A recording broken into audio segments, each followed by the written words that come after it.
And from here you can see I'm up in the corner where I can look at you and say hello and wave and everything. Here is our canvas. Here is our canvas. And down at the bottom of the screen, so right below me down there, it will tell you how to interact. Hello, Chippy. Welcome to the stream. And I have got I'm going to turn the microphone volume down just a tad because I notice I'm probably sounding really clippy right now. When I'm doing my mic test, I never really kind of appreciate how much I project. So if I'm sounding kind of like really kind of like nastily kind of loud, just tell me. But first, we're going to paint a cat. So, we are going to begin with a cat. So as you can see, Chippy has typed in paint cat at 50/50.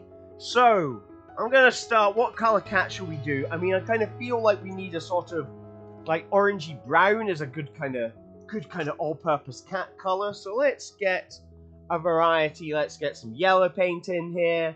Let's get some red paint in here. A little palette going on. It used to have katsu curry in it.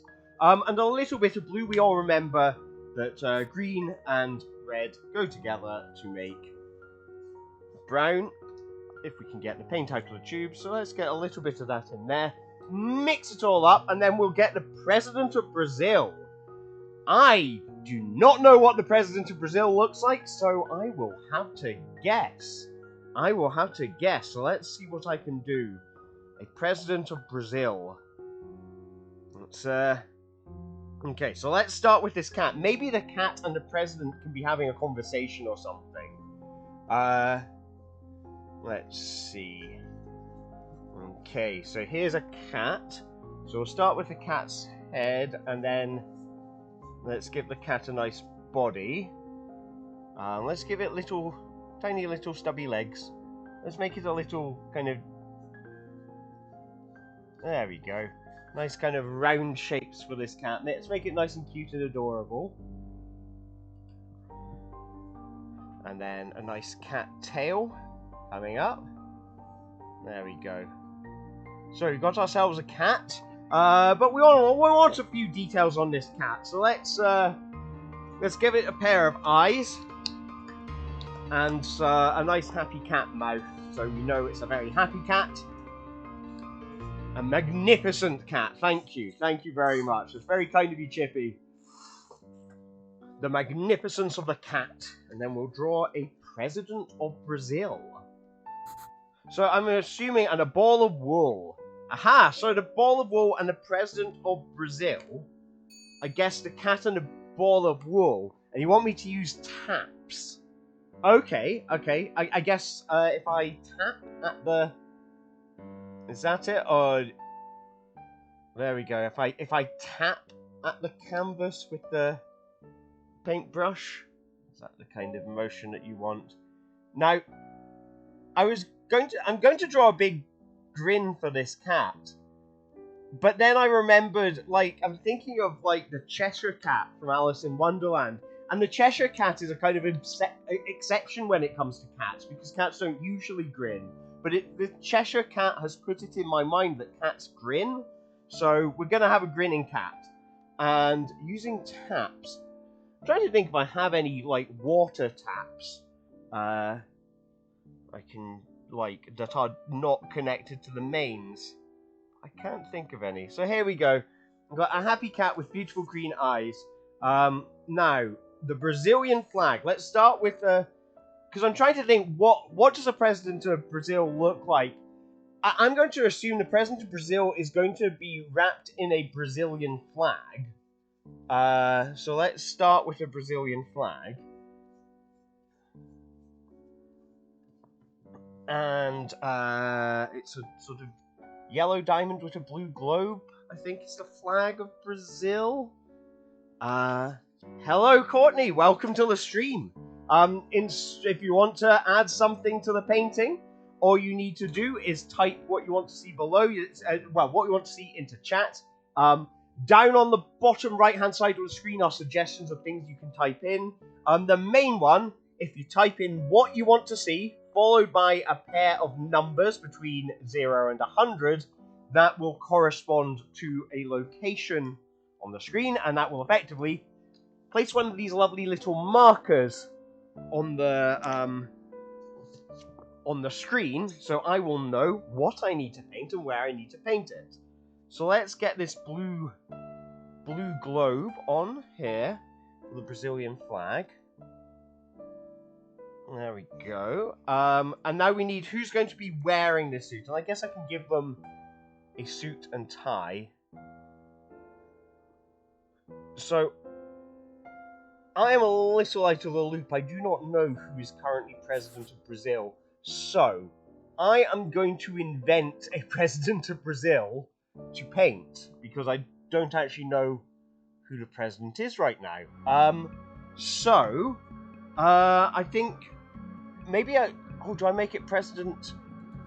Who's going to be president? Okay, someone type in what head I should draw there. Who is going to be the president of Brazil? And you want it stippled with taps, and we need this ball of wool and an unspecified catastrophe. Okay, so let's get some blue wool, and maybe if you can figure out whose head I need to draw and make them president of Brazil. Now, the interesting thing with painting a ball of wool is that a ball of wool is kind of made of strings, but I'm meant to be tapping the canvas right now. So I'm going to need to have to tap in like lines or something, so you can tell that it's so it looks like string. In a way, that's weird how that's working. Let's get rid of that little marker and see. So here you can see bits of all these different lines are meant to be strands of wool that go together to make up a ball of wool. I think that actually kind of works quite well. I think that's worked surprisingly well. So we're going to stipple an unexpected catastrophe, an unspecified catastrophe. So what could an unspecified catastrophe be? I'm thinking, I mean, there's got to be a plume of smoke or something. That's what we need, a plume of smoke. So let's get some more white paint in here, and let's get some black paint, and we can mix them together into various shades of grey that we can then stipple and tap into a plume of disastrous smoke. And we have a bot has entered the chat. Thank you, bot. Let's see, just find the cursor so I can ban that bot. There we go. It's a shame I have to ban the bots because I quite like them. They're quite fun messages. And the unspecified catastrophe could be Richard Nixon. Yes.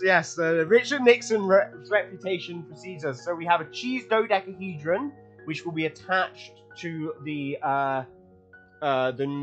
new president of Brazil, who we are yet to decide who that's going to be. And we've got some fire. Okay, so the remnants of the unspecified catastrophe. Let's stipple them on here. So and then get a bit more white in, and then so we can do the plume of smoke rising upwards from the catastrophe. What was it? What is this unspecified catastrophe that is causing a plume of smoke to rise up on the canvas? What is it going to be? I mean, this is actually quite a nice effect here. This thing that with the different shades of grey kind of stippled on top of each other, sort of layering effect. So let's, what is that? Maybe that's something to be decided. What is this smoke cloud emanating from? Now let's get the fire in. Fire nice and easy, hopefully, to paint. So let's stipple and tap some fire in. Nice big brush, here we go, and then mix in stipple and some yellow. There's still quite a lot of red on the brush, so the yellow is coming in very orange, which is good the fire, we have a mix of fiery colours. And maybe I switch over to another brush. I can use this one and just have the yellow. Just have the yellow. If that makes any sense what I'm saying right now. And sprinkle on some yellow. Not really working. Okay, let's get a bit more yellow on there. Might need to use the acrylic yellow just so that it shows up on top of what it's on top of. But that does look like fire, so we'll keep it for now so I can get onto the cheese dodecahedron and then do the Christmas tree. So, cheese dodecahedron. Cheese dodecahedron. In a loving way. A loving way. And I'll try to tap if I can. Let's lovingly open this tub, which refuses to grace us with its painty goodness. And then let's get a paintbrush and let's start this cheese dodecahedron. So, I'm just going to lovingly spread generous amounts of this. Now, a dodecahedron is pentagons together, isn't it? That's how you get a dodecahedron. So I'm going to lovingly do this with slathers of paint. How else can I show love to this painting? I want to show this painting how much I love it. What would I do to it? Would I give it a big sloppy kiss? Would I, so here we go. We've got the outlines of it. And now let's fill in some of the middle bits. It's amazing how much thicker the acrylic is compared to the poster paint. So, but I need some way for us to tell the difference between the different sides, and some way, if I can think of a way to show love to this dodecahedron, I shall. Right, what else do we have? A dead cat. A dead cat to go with the living one. And a happy little accident. A happy little accident that has caused a dead cat. There's Mr. Schrodinger, something has gone horribly wrong. I'm going to lovingly add nothing. What says love more than light and shadow? So let's get some light on this cheese dodecahedron in the form of white paint. How can I shake this up nicely? Okay, here's what I'll do. Put the things down, lid on top. There we go, get the lid up on top, and then just smear a little bit of light on there so you can see the dodecahedronoid shape of this thing. There we go, just about dodecahedron. I've kind of forgotten, I've lost the pentagon thing, but I think I'm quite happy with that. So, let's, dead cat and a happy little accident. Okay, so, the dead cat. How do we make the cat dead? Some beautiful fire, thank you very much. Let's lovingly create a dead cat, using taps if we can. So let's think about how can we use taps for this? A dead cat. So let's get our cat palette back. Here's the cat palette. And let's... Oh, I've still got some brown paint in here, so I can start with this dead cat. So I'm just gonna remove the thing because we know we want a dead cat there. So let's do it. Oh, it's kind of red, just because that's what's on the brush. I think a simple way to make a cat get dead is to have its head detached from its body. So there we go. We've got a dead cat there. That's it's got rather a lot of tail. Okay, so we'll give it little X's for eyes. That's how you know it's dead. So it's suddenly gone very bleak on this one. We are dealing with big, deep, artistic ideas here. You know, we're dealing with life and death. That we have one cat who is alive and happy, while the other one is dead and is sad on account of its own mortality. You know, what is this cat thinking as it witnesses this dead cat? Does it look at the dead cat and think, that could happen to me? Or does it think, ha ha ha, glad that wasn't me, you know, oh, comedy genius, comedy gold. So here we go. A little pool of blood coming out of the dead cat. And a happy little accident.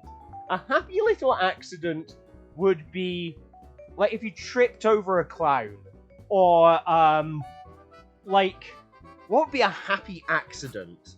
I think, walking into something's fallen on it. A giant smiley face has fallen into it. A giant McDonald's M. Because McDonald's makes everyone happier. So let's have a giant McDonald's M has fallen from the sky and landed upon this cat, squishing it and causing its head to pop clean off of its body. So we're creating a kind of a tableau here. It's sort of, you know, we're kind of criticizing, like, you know, the kind of capitalist fast food industry here. So this is very, very incisive political commentary on the way that our kind of fast food addiction in modern society causes us harm. So let's complete this accident. I mean, by making that look like some kind of wound. We need something redder. What's redder? Alright, out comes the acrylic. It'll be nice and bold.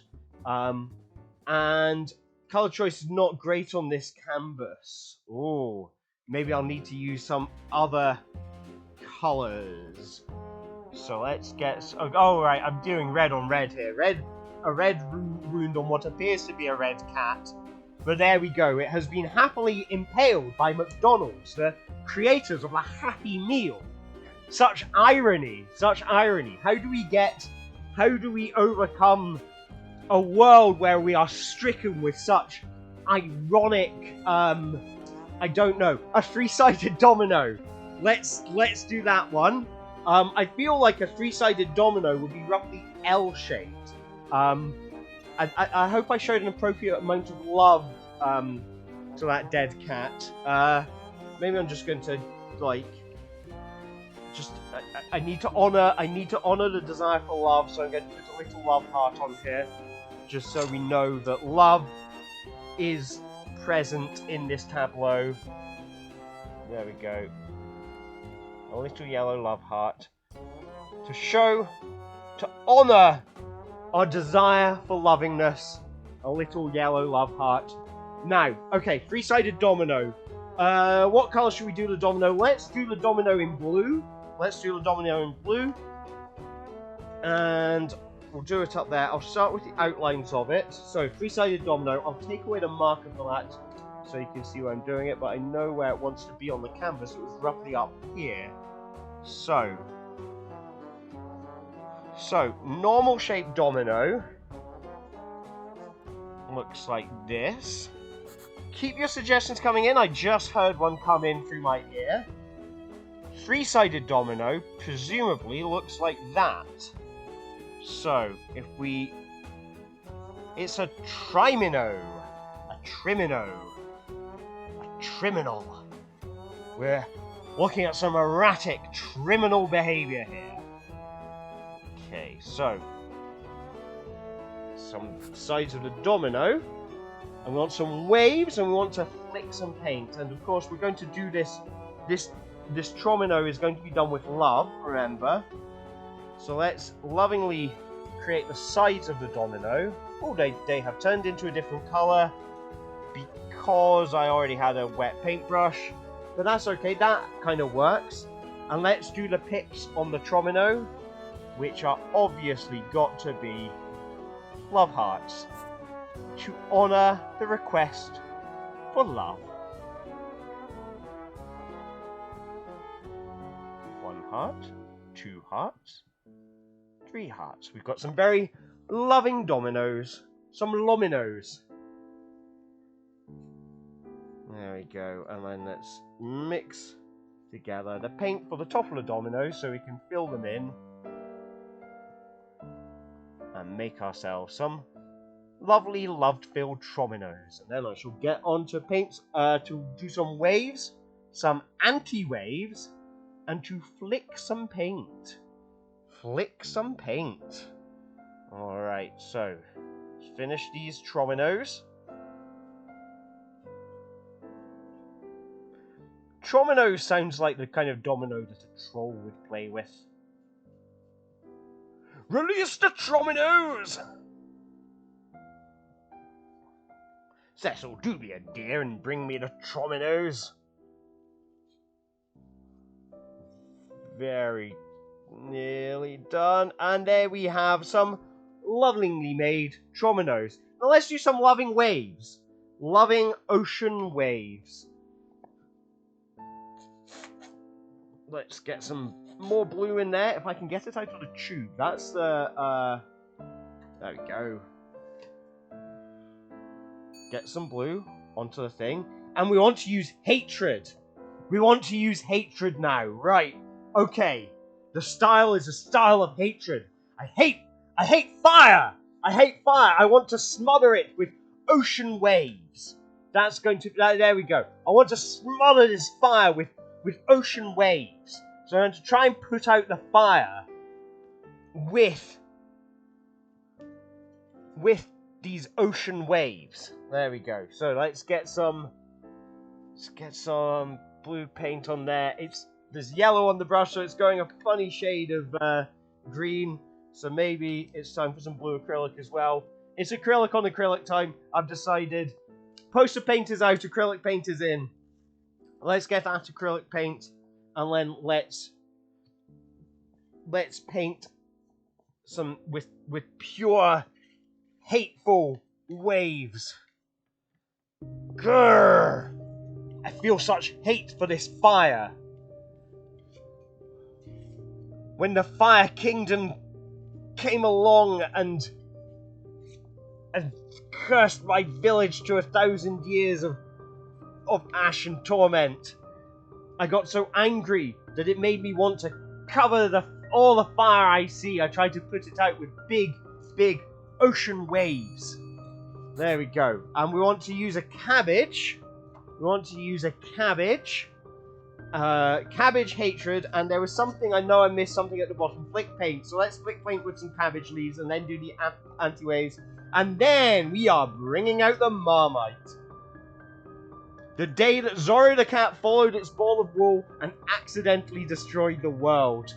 That's it's a beautiful story. It's a movie that needs to be made. Right, so here we go. And just add some light to these waves. So crashing the foam at the edge. That's what we want. Foam on the crashing-y parts of the wave. The crest. That's the word for it. The crest. There we go. Some cresting waves in this tableau. Okay, so let's get the cabbage. We'll do the anti-waves. A slap of Marmite. I just want you to know, I went out and bought Marmite specially today. I was having lunch and I realized I ran out of Marmite. And I was like, oh no, this has implications. So, I don't have cabbage, but I have the next best thing, a freshly bought lettuce. So let's get some of these lovely lettuce skins and dip them in some paint. Let's see if we can use that to flick paint on the canvas. Actually, that's quite... So bits of the lettuce kind of came off, so... Oh! A bit of lettuce got attached to the canvas. That's new. Okay. It's actually quite a fun kind of whipping motion you get with it. It's like a... Alright, let's try one more.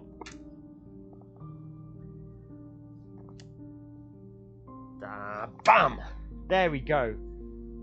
That's some good... This is some good cabbage. On the floor it goes where it belongs. I'll clear it up later. Right, a slap of Marmite. Also using hatred and cabbage. So, here is the delicious, delicious Marmite. important tool in an artist's toolbox. We get the summer cabbage. We pour the Marmite upon the cabbage. It won't come out the jar. It does not want to come out the jar. We spoon some Marmite onto the cabbage.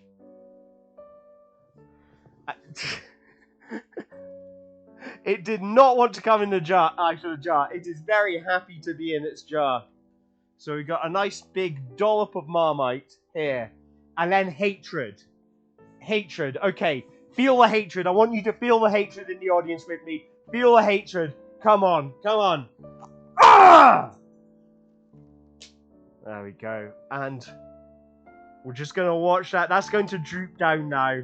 I don't know exactly what's going to happen, but I'm going to let it do its thing while we do the anti-waves. So anti-waves are they particles, or are they staying completely still? Are they straight lines? Are they a grid? I think anti-waves would be a grid, I think. Thank you very much. Thank you. You could probably feel the true anger running through me. Marmite is a food which heightens emotions in me. I can be, prone to great outbursts of Marmite-induced anger. Ever since the Marmite Kingdom joined with the Fire Kingdom, and used its Marmite powers against my village of fire. Or no, which village was I? I've forgotten. Don't worry. We'll leave that as a mystery, and there'll be backstory later. We want a palette knife. Okay. After I do these anti-waves, I'm going to switch to a palette knife.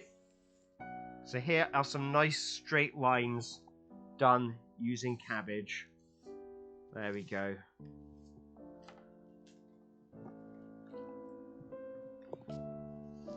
The cabbage is always there if you want to bring it back. Whatever does not get used for art will get eaten for my lunch tomorrow. So, okay, what's next? Palette knife. But what do we want to paint with a palette knife? We've got some anti-waves. We've got a dead cat killed by McDonald's. Killed by McDonald's, the purveyors of the Happy Meal.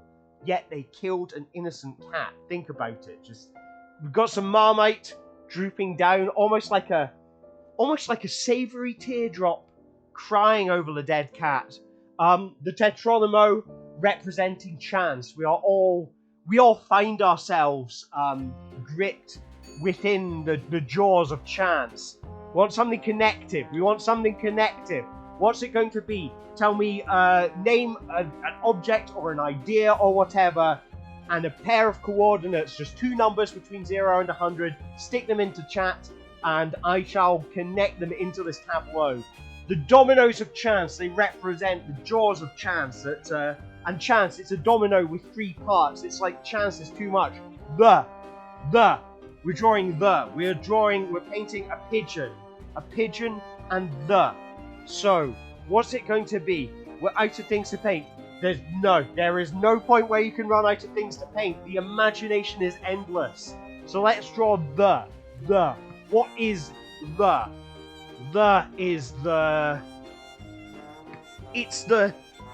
It is the word. The word "the" defines existence. We got a tornado, a pigeon. The tableau gets more calamitous. So, okay, we'll start with the, and we'll get a beer bottle. I know I've got one. Christmas Porter from Sainsbury's. Here we go. This was actually quite nice. Can recommend.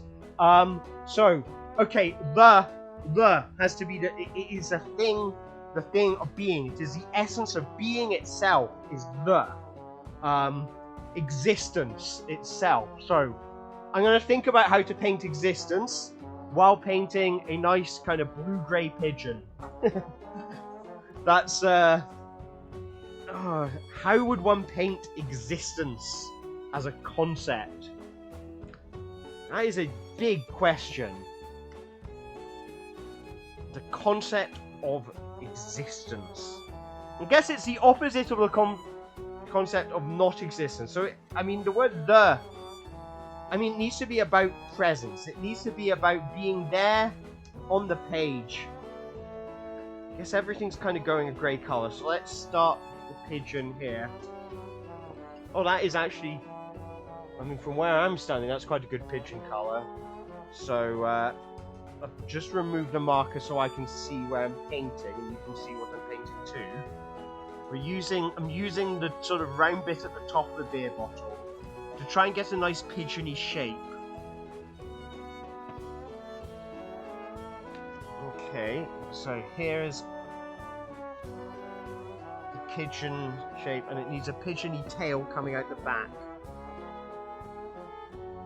There we go. Now we need it needs a beak. Do pigeons have yellow beaks? I can't remember what color a pigeon's beak is, so I'm going to do a yellow beak because I'm an artist. I'm allowed to interpret stuff. So there we go. That's a nice beak for the pigeon. They have pink legs, don't they? So let's make some pink in the palette, and then we'll get that. I might be out of this white, but don't worry, I've got plenty more paint where that came from. Mix it together with the beer bottle. I'll just show you what the palette looks like at the moment. And add a 1. Here's a little pigeon foot. I'm going to do it kind of abstractly, and it needs to be connective, so how do I make it connective? Let's think about that. I need to make it connect to the other things. So let's think about that as I give it some lovely blue tips of its wings. Just because pigeons, when you look up close, they look grey from a distance, but they're actually quite colourful. They have bits of blue on the tips of their wings. And we want some. We want the and some. And maybe that's the difference. This is how we identify the difference between the. How do we draw the? Well, the is different from some. So the beer bottle, some beer bottles. Let's try and get its belly a different colour, but I don't think I can. I think that's the best pigeon I'm going to do for the time being. We just need to give it a beady little eye. Boop. There we go. A tornado. A tornado. Right. Here it comes.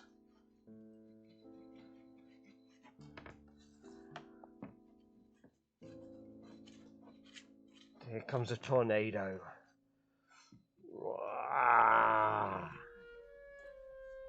Let's get some more paint in here. More paint into the palette so that we can get some white on there, mix it all in, and get some various colours in this tornado. Maybe up at the top, let's get something to go on right. I want it to kind of rise up to the top, and then just some darker streaks in different places. All the paint is kind of gooping to one side.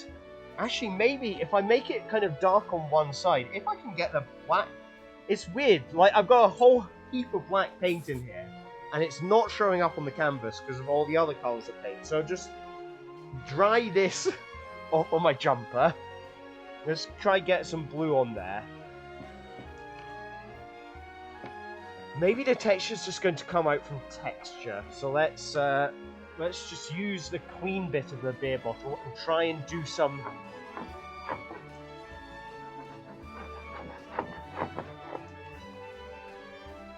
I feel like that looked more tornadoid at one point than it does now.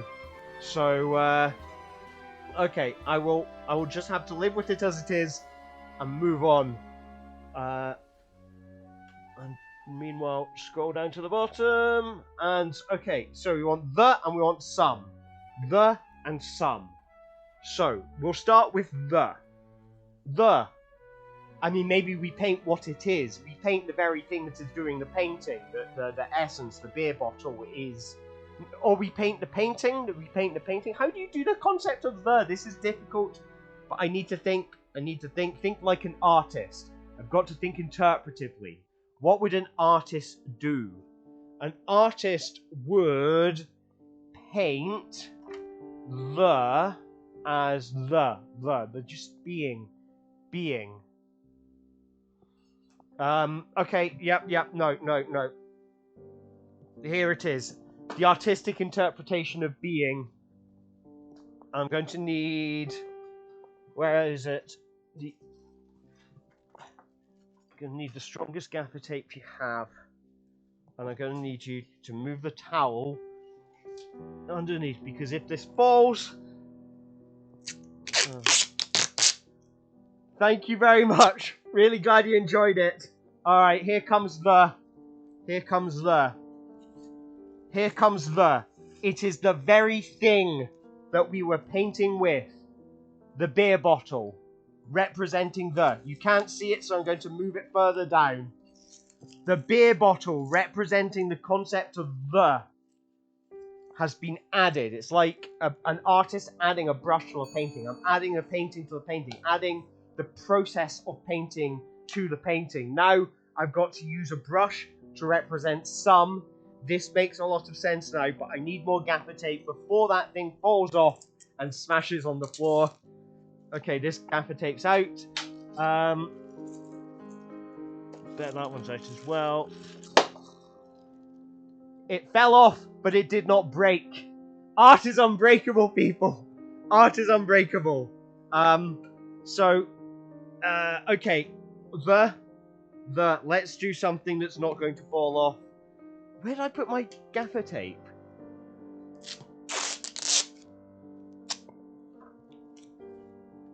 Right, here we go. Here's... Make a nice secure thing for the bottle to represent the very the-ness of the painting. We must construct it out of the things that we make the painting with.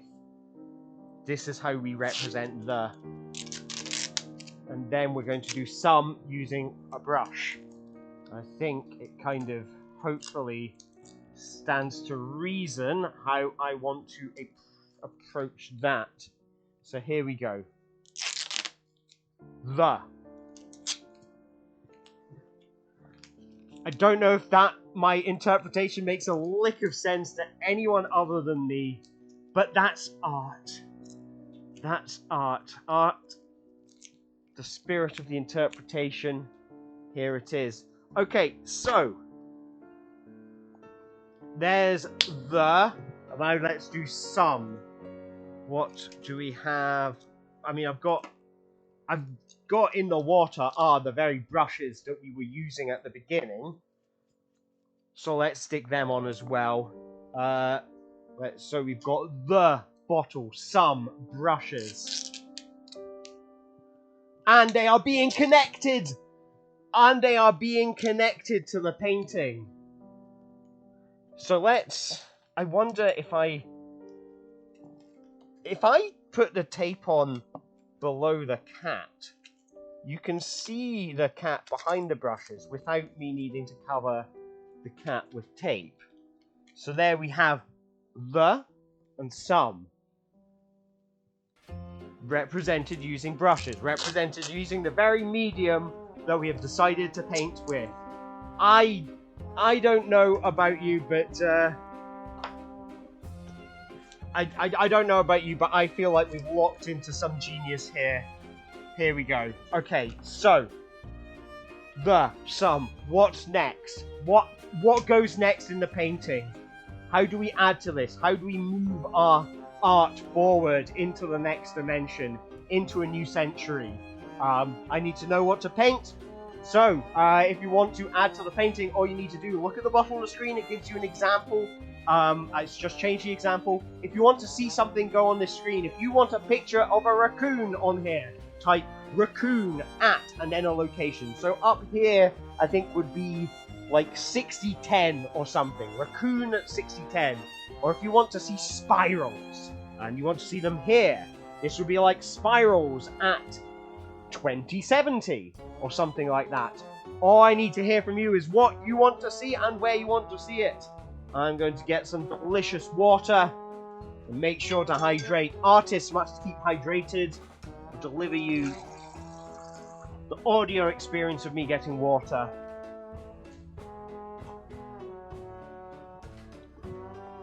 And here we go, I'm back in the room. So, we want ink. Using a brush, we want ink. Okay, so I'm thinking about what inks I have. And we're thinking connective.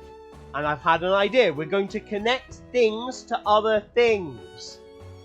We are going to connect pens filled with ink to brushes. And I'll see if I can. I'm going to connect it to the brush bit, because that's the fun way to use the brush. We want to use the funny bit. And disjoint it. So maybe I'll use the ink while holding this in my hand. I just like this idea so much, I'm going to use it with the old prop. The next thing will be disjointed. But right now, or maybe I can make it connected and disjointed at the same time. But here we have a new implement, which is a Sharpie on the end of a paintbrush. So, let's see how that goes. Let's see how this works out.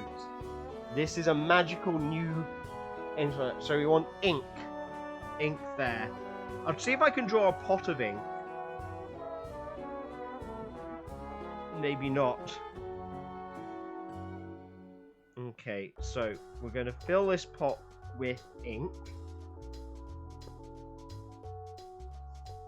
Right, I've totally missed the location you wanted it at. I hope that is not an issue. And try to draw the ink using ink here. I wonder if I can make it bigger so it looks a bit more like a pot of ink. And then we need a pen, like a quill, dipping into the ink.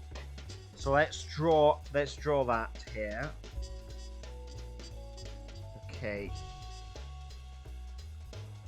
I'm having to concentrate very hard, but I can just about do it. If I think hard enough, I can do.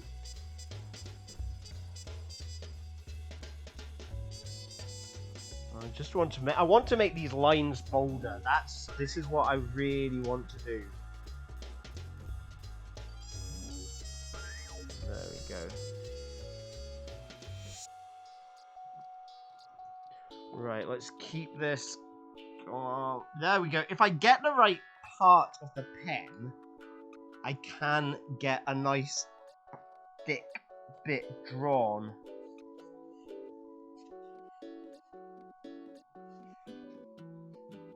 Okay.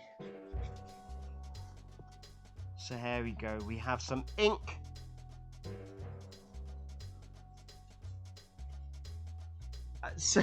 Feels like that's the best I can do. I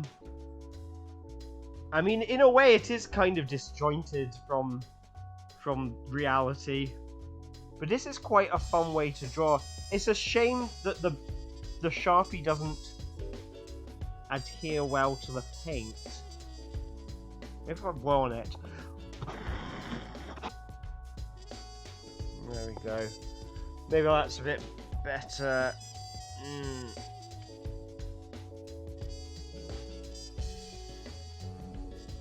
Okay.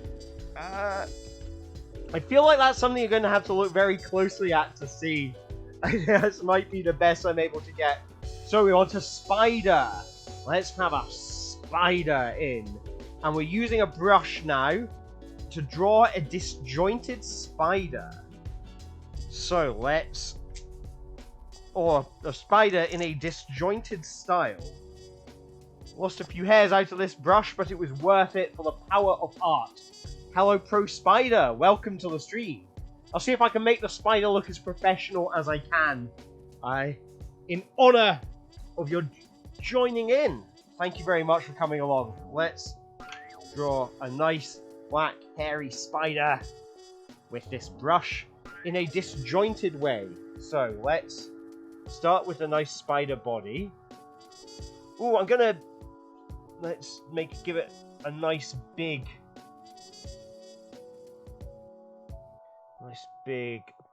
is that a thorax? Where do spiders' legs come out of? I think they come out of here, but I need to do it disjointed so it can't connect to the rest of the spider. So the legs are detached from the spider, thus creating a disjointed spider. There we go. Here's our spider done disjointedly in the brush. I think that's the closest I've got this evening to honouring... Thank you very much. I think that's the closest I've got to honouring both the style and using the medium that the audience has suggested. So I'm very proud of that. Usually I can manage to do one or the other, but not both at the same time. So I'm feeling very proud. Keep these suggestions coming in. They can be literal, they can be things you want to see, they can be abstract ideas you want to see. So this bottle of porter here represents the idea of the, because I was drawing with that, so I thought the most the thing has to be the implement that I'm painting with. Similarly, once I moved to brushes and we asked for a picture of some down there, I was painting with brushes, so some has to be some brushes. So yes, you do not have to be specific. You can be very abstract, very strange if you want. So feel free to type in anything you want to see on the canvas. It could be a shape, could be another animal, could be a foodstuff, could be a poem. It could be an emotion. It could be an event, a triumph. It could be it could be your favorite scene from your favorite movie. Yeah, keep those coming in. All you need to do is type in what you want to see and then 2 numbers for where you want to see it. I think what I might do while I'm waiting is add to this spider. See if I can make this spider a little bit more 3-dimensional. So, get some light on that spider. Maybe make it a bit hairier as well. So we've got a bit of volume on that spider. So I wonder if I can get a bit of volume on the legs as well. But yes, thank you very much everyone who's been typing in so far. Every contribution helps turn this dull and dreary canvas into something beautiful and artistic, and I have just heard the noise that represents that someone has typed in a request for something. So let's see. What's it going to be? Spider babies! Yes! Spider babies! Oh, okay, yes. I am so up for drawing tiny little spider babies. Spider babies. One spider baby. The spider babies can be nice and tiny and adorable, but still give them nice big thoraxes. There we go. Spider babies on the run from the law. I feel like, do I need to start with the legs and then do the body? Because of the way the kind of paint layers on top of itself. You can see the brush strokes kind of suggest. Use my very best efforts. I shall. I will do my best for you. Do my best for you, Pro Spider. And for the spiders, all spiders worthwhile, worldwide. That's the word I was looking for. All spiders worldwide deserve my best efforts. So let's concentrate very hard. Okay, so we're going to put in the legs. It's interesting the way that the legs kind of come out, because I wonder if I could just sort of decide on the size of the legs, and then the size of everything else can follow as a consequence. But it's weird the way that the canvas reacts to how much paint is on it is like, it can surprise you. I think it's almost like I need to sort of, at this, in the very painty areas where there's a lot of paint already on there, it's more about layering paint on top, like cake icing, than it is about like, it's not like you're not brushing like you would normally. You're almost using the brush to apply paint, like cake icing. It's very strange. But that's half. I mean, that's the fun of this. Is like, you know, I like painting on top of stuff we've already painted because you don't know what's going to happen. That's and I like the chaos of it. So I'm gonna keep these spider babies coming. The music stopped suddenly. Eric Satie. We've got some requests for more stuff. Snow, because it's winter. Using my very best efforts, and you want me to use tiny little shreds of paper. I like it. I like it. Oh, the nice thing about being asked to use tiny little shreds of paper is I have paper shredders. I have paper shredders here. Little friends, you might be able to see them just in the background, those little characters with faces. Those are paper shredders for a game that is played using a paper shredder.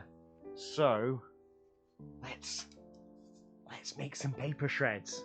I'm gonna plug. I don't know if you can see it down here, but I have one of my shredders, which I'm just plugging in now.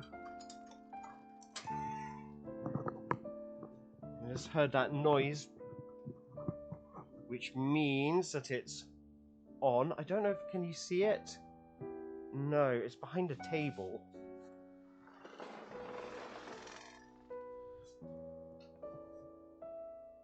There it is.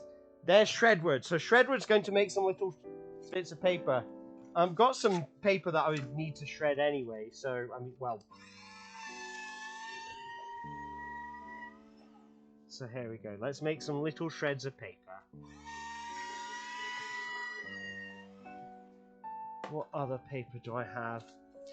A to-do list on the back of a petty cash voucher. That can be shredded too. There we go. Yep, notice it. There you go.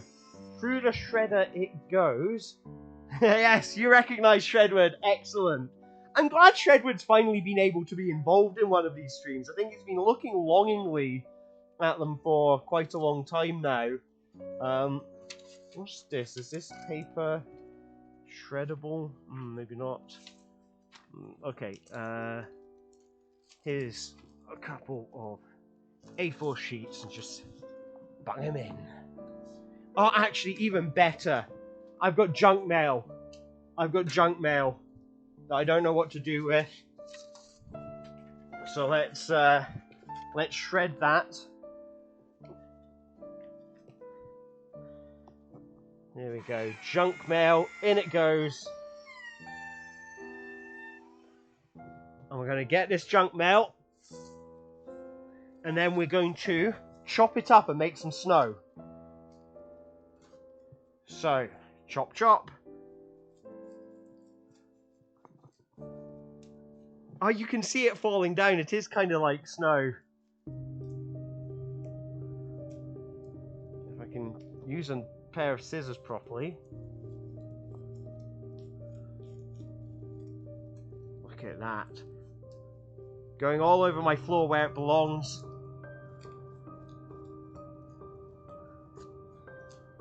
Making lots of little bits of snow. Very festive on my floor now. I wonder if I've got a better pair of scissors that will be able to deal with this. Or maybe I'm just doing massive clumps at once. I need to think of it more like I'm a hairdresser. And you do a little bit of hair at a time. So let's get Shredwood. Yes, the Shredwood creates and the Shredwood destroys. So we've got lots of snow on the floor, but we need to apply it to the canvas. So down it goes. Okay, so we've got more of those shreds if we want them. But let's gather this up. I'll point my camera down by my feet so you can see the adventure of gathering up all the snow into a nice snowball. There we go. So we've got a handful of snow here, but we need some way to attach that snow to the canvas. So my suggestion would be, let's squirt some paint, some PVA glue on there. Make sure it sticks. Okay, so on it goes. It's a nice big dollop of it, and I might spread it around like we are in primary school, just to make sure there's a lot of it. And a flinging action, excellent. It's like you read my mind. Let's do this. Snow is falling all around us. Children playing and having fun. 'Tis the season for love and understanding. Merry Christmas, everyone. Do, do, do. Ooh. Snow is falling all around us. Children playing. I only know this verse. Having fun. 'Tis the season for love and spreading kisses. Merry Christmas, everyone. Do, do, do. Ooh. Boom, boom. If you have other Christmas songs you want to see represented on the canvas, now's the opportunity. I mean, we do have Christmas beer on here, so, the opportunity is there to enhance the Christmasing further. We've got a nice little snowy thing. I like that you get some snow, more snow at the top than you do at the bottom. It does feel like it is falling. That is a happy cat now. Yes, that is a very happy cat. It's happy, it's got snow. Its nemesis has been killed by a giant McDonald's logo, but you can't see that because it's hidden behind some paintbrushes. So yeah, this is taking shape, this painting. I'm liking where this is going. Do keep these inputs coming in. Anything else you want to see can go on here. In the meantime, I might add to this spider somewhat and see if I can make it even more shiny with some well-placed white life. There we go. Something nice and challenging. Yes. Life. Can I draw the very concept of life? Some say that Darth Plagueis the Wise was an artist so skilled that he could create life. That's what I'm going to be. I'm going to channel my inner Darth Plagueis the Wise and see if I can create life. So, I'm using a flinging action to create life. So I do have some life here. I do have something that is alive, which is this lettuce.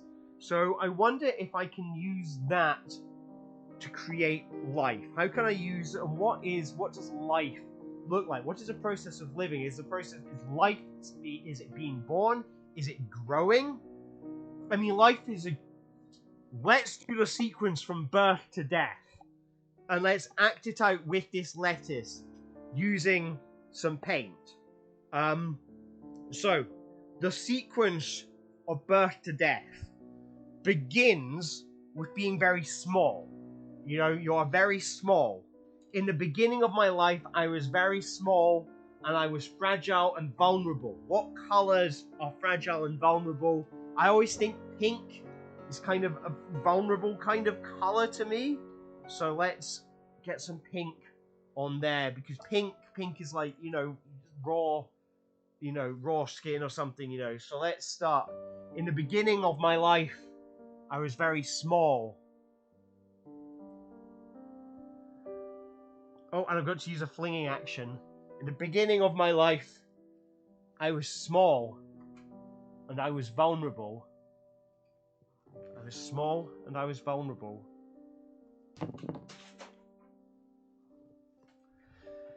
Then, when I was 10 years old, I was confident. I was bold and I was confident, and the world was at my fingertips.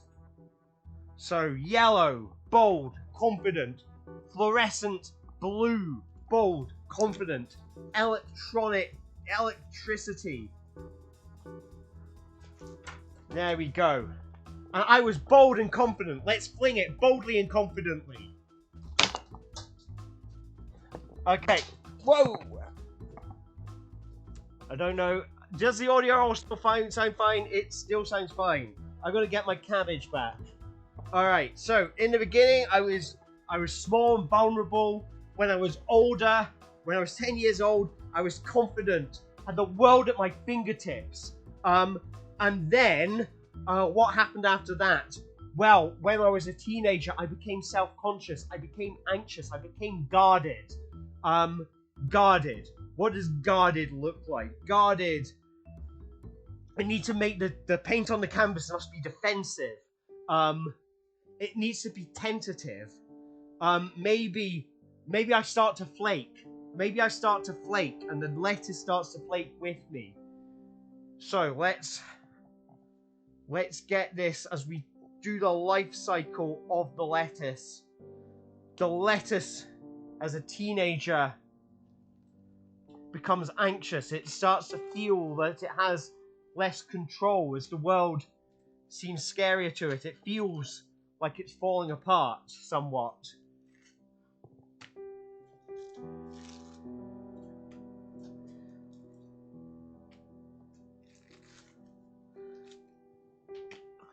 And then when it was older, it was learnt about responsibilities. And I like the fact that the lettuce falling apart represents disjointedness.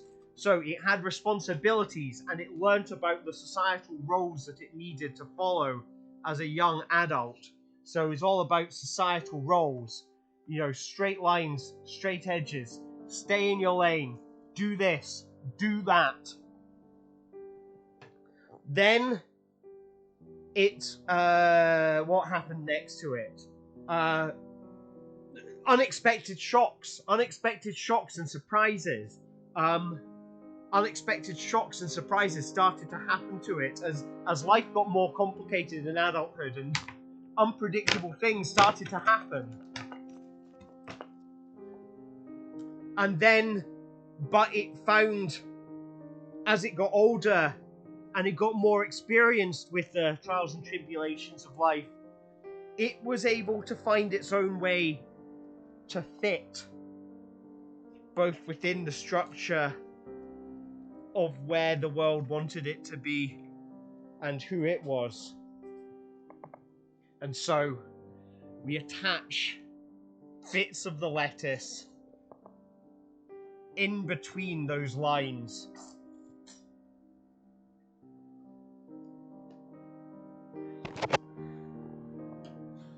As it started to establish itself in the world and find a sense of its own identity, you know, who it wanted to be and how it wanted to fit into the world, the lettuce began to establish itself. It does not want to establish itself. Maybe the lettuce is trying to tell me something. That the lettuce cannot live up to the demands of society.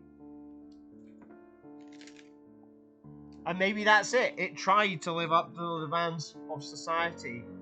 And then, as an old lettuce, it realised it didn't need to live up to society's standards because it could be whoever it wanted to be. And it grew old and happy,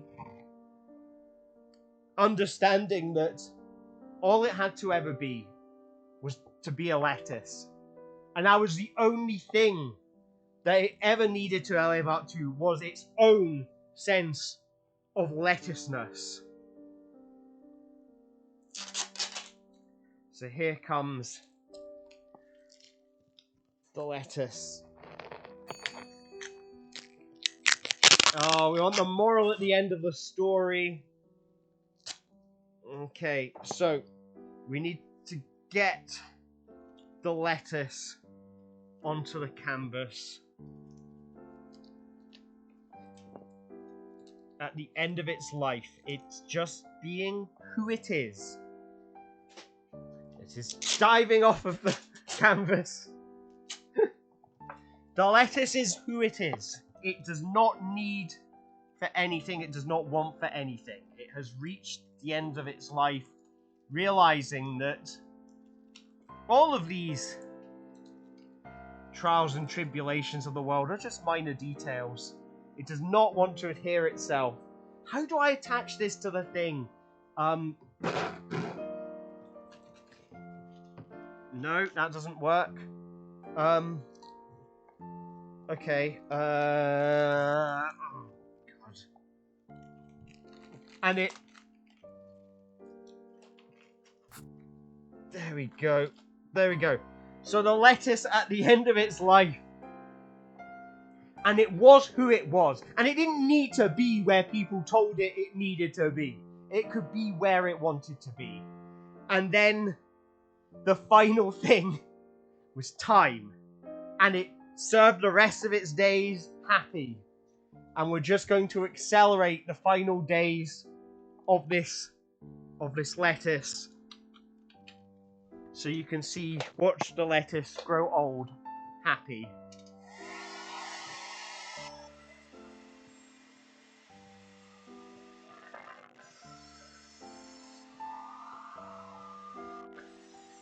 There we go. The lettuce is aging.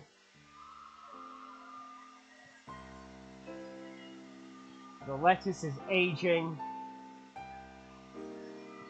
And maybe it's soaking in the breeze. It's just soaking in the breeze in its final days. And there we go. We meet the lettuce in old age, stuck on a paintbrush and happy. And that is the life cycle of a lettuce to teach us all an important story about life. I can't see what it says at the bottom. Hello, Food Mask 2. Welcome to the stream. A lettuce lattice. A lettuce lattice. You have come in right at the point of time where we finished the life cycle of the lettuce. It was a beautiful story. Well, we've still got time for more beautiful stories and beautiful adventures, but let's make ourselves a lettuce lattice. A lettuce lattice. So for a lettuce lattice, we need to weave the leaves of the lettuce in and out of each other. So I'm going to use the brushes as a way to make the lettuce lattice. We're going to weave the lettuce in and out of the brushes to make a kind of pattern. I've got lots of lettuce leaves on the floor now for some totally unexplainable reason. There we go.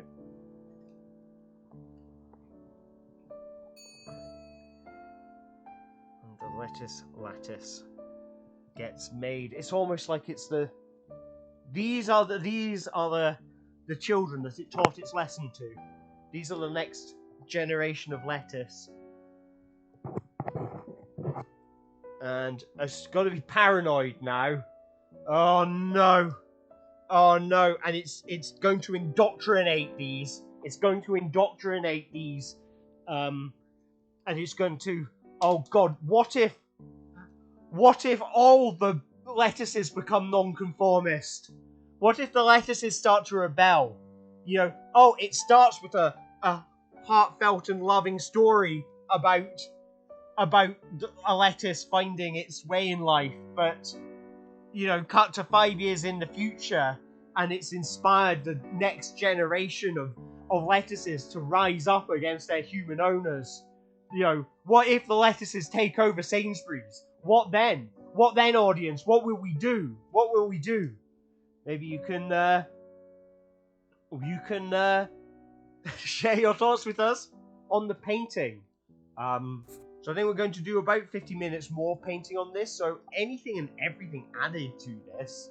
A creeping sense of inevitable doom in the bottom right corner. A creeping sense of inevitable doom. In a paranoid way, using the moral at the end of the story. So, okay. So I kind of want to use... So I'll show you... It's kind of hard to disconnect. Can you just about see... There's a lot of lettuce on the floor now. Lots of lettuce on the floor. So maybe that's the moral at the end of the story. So I'm going to use these like discarded bits of lettuce as a brush. To do a creeping sense of inevitable doom. So, what's that going to look like? What is a creeping sense of inevitable doom going to look like? I mean, doom. Doom's got to be dark, jet black. That's the color of doom, is a kind of jet black color. So that's going to be our starting point, but it needs to creep. So, get a big dollop of black paint in here. Big dollop of black paint. Can you see it? Yeah, we can. Okay, I'm going to stick our lettuce, the moral at the end of the story, the discarded lettuce. I'm going to... Here's the doom. And it's got to creep. It's got to creep upwards, up the canvas. So here is the sort of the doom at the bottom of the canvas. And we're just going to creep it upwards. Creeping over the canvas. Creep, creep, creep. There we go. Just kind of...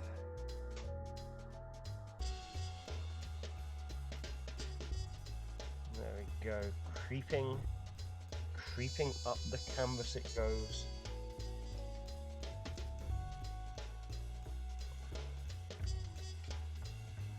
There we go. So that's the dark doom, and a ghost tomato past using thumbprints.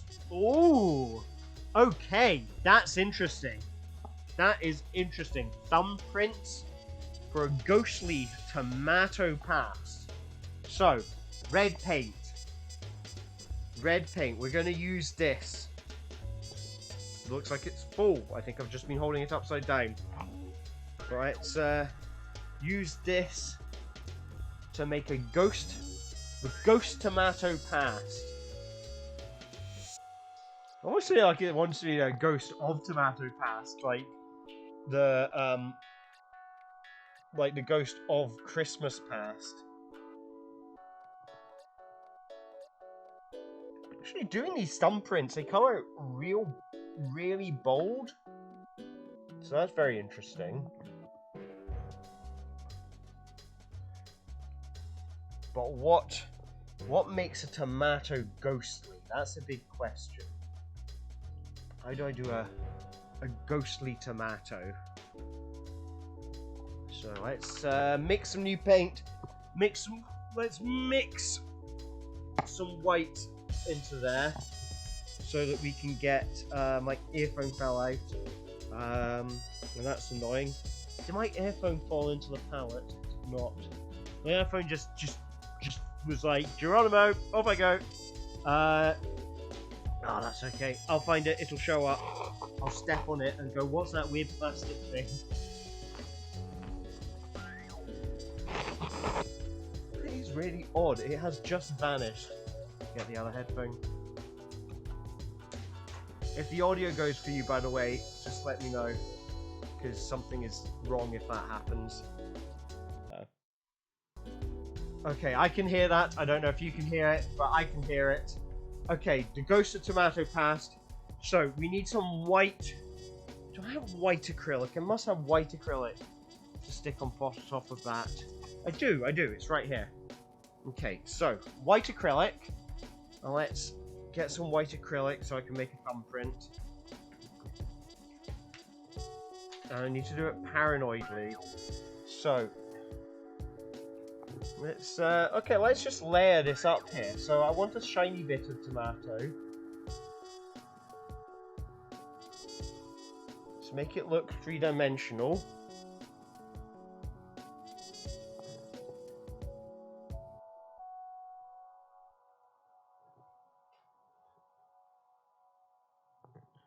Let's apply some white paint here. So we've got a kind of three-dimensional sense of this tomato, but then I'm going to layer on some more red on top. So it's like that white is just kind of showing through. So it's not like massively bold.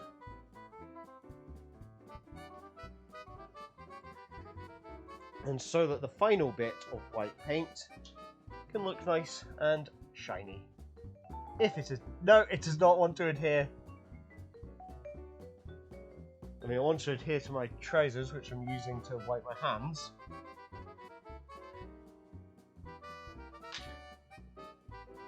So I have to do a real goopy bit. So there we go, that's tomato, but it doesn't look ghostly, it does not represent the past. So, we need to give it a horrified look. And it needs to be paranoid, so, why am I afraid of the tomato? What does it know that I don't? What does this tomato know about me? Here it comes. Ghost of tomato past. So, 1 eye. 2 eyes. And then a big horrified face. There we go. So we've got a ghostly tomato. Ghostly tomato. What else could go on here? Why am I trying to screw the red paint lid onto the black paint tub? How strange. Well, what can I say? I'm a bit rebel. It needs to be... So it's definitely ghostly because it looked horrified. I need some green on there so we can have a stalk. So let's get some green paint onto my thumb. I don't have any green acrylic, but I do have this. And then we want a freaky stone. Thank you very much. Thank you for your kind words on my tomato. I feel very proud of this tomato. Let's give it a wee stalk. There we go. And a freaky stone. A freaky stone. Right, so... a freaky stone. I guess a stone is going to be grey.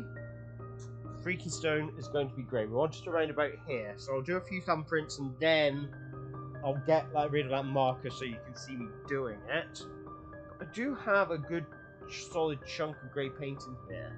Let's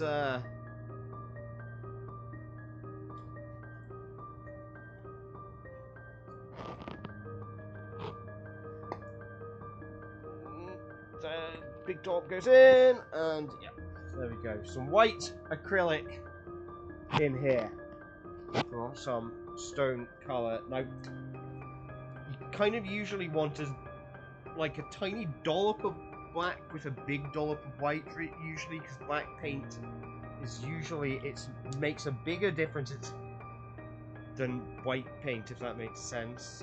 You'll see it when it happens. In a style of surprising. Oh, okay. So, a surprising freaky stone. So, okay. That's nice. I get to make this a surprise for you. Okay, so... yep, we're still going. Still going. So, my plan with this one is to go 2 hours. I am not in a rush, though. So, if it feels like we're kind of jamming, then I will just continue until I feel like we've kind of, had a journey. But let's continue thumb painting this freaky stone. Let's try and make it dark on one side so we can have a sense of light and shadow. Oh, I can use that black for a kind of jet black shadow that it casts. So this is it casting a shadow. So we've suddenly got something very three-dimensional here. So part of what's possibly surprising about this stone is it seems three-dimensional as compared to everything else, which was sort of kind of abstract. I'm going to try and actually stipple in some good dark black edges to maybe try and make it look like it's actually standing out. And we want some peanut butter. Okay, that is going to be surprising. So, how can I make this freaky stone surprising? And what else is going to be freaky about it? What makes it freaky? Okay, I think I've got an idea. I've got an idea, people. Peanut butter. Here comes the peanut butter. Delicious, crunchy peanut butter, all the way from Sainsbury's. They should be paying me to do this, making art out of this stuff. So, let's see the freaky... Now, why is that freaky? Because the rock's gone and done a little poo. It's gone and pooped. It's gone and done a peanut butter poo. And it feels very mischievous about it. And that's what's freaky. So I'm gonna... Let's get some card and make it a freaky little expression. So that makes it look like it's pleased with what it has done. Let's, where's my, pens? Okay, here we go. Let's give it some eyes.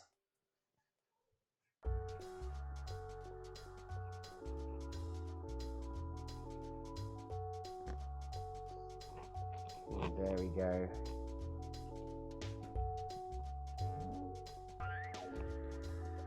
You're going to enjoy this. We're going to have a freaky pooping peanut butter rock in a second.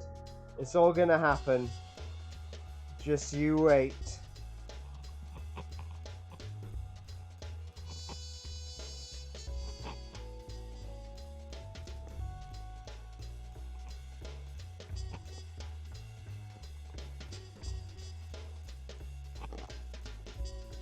Alright, and then we want a cowboy hat for the freaky stone.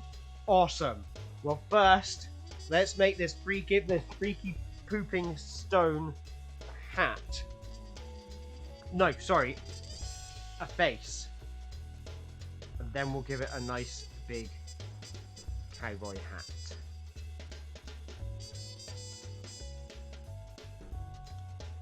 So here's one eye.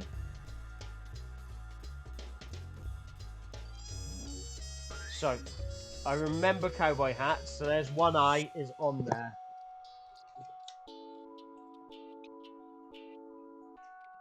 And then here comes another eye. And a green bottle hanging on the painting. I have a sneaky suspicion where that might be leading. I mean, what if that one green bottle should accidentally fall?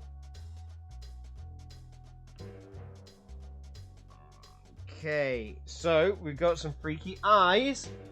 Now, where did I put? There's a freaky mouth. There's the freaky mouth. And we have ourselves a freaky rock that did a little poo on the canvas and is very proud of it. What's the moving blob on a stick? That is a lettuce that has reached the end of its life, but it had a good life. It learnt many valuable lessons. It went on a wee journey, but that is the lettuce of life. So here's the freaky smile for the rock that did a little poo. Okay, and now we need to use peanut butter to make it a hat. Where did I put my peanut butter knife? I had a really good knife I was using for peanut butter. Oh well, I'll use... Oh, there it is. It's on the floor. It's on the floor with the other rubbish. Okay, so peanut butter cowboy hat. Let's see. And the nice thing about this is the Freaky Rock, in universe now, the Freaky Rock has made a cowboy hat out of its own poop. That's pretty cool.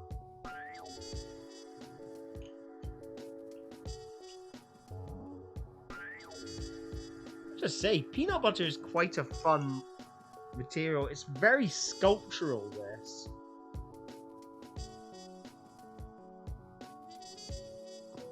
Does that look like a cowboy hat? Vaguely. Make it curl up at the sides. But I'm kind of sculpting this, which is kind of fun. Obviously, you've got the bits with the peanuts in. And those aren't the easiest to work with. But the bits without kind of have a sort of structural integrity to them that kind of holds it into a kind of 3D shape. So, let's flesh out this thing as we get the very emotional music. There we go. We've got a cowboy hat for the Rock. And what is a cowboy hat? I mean, without knowing that this thing is the Sheriff Rock. And that's why it can poop wherever it wants, is because it's a sheriff. So it's got to have a little sheriff star on its hat. If I can cut one out.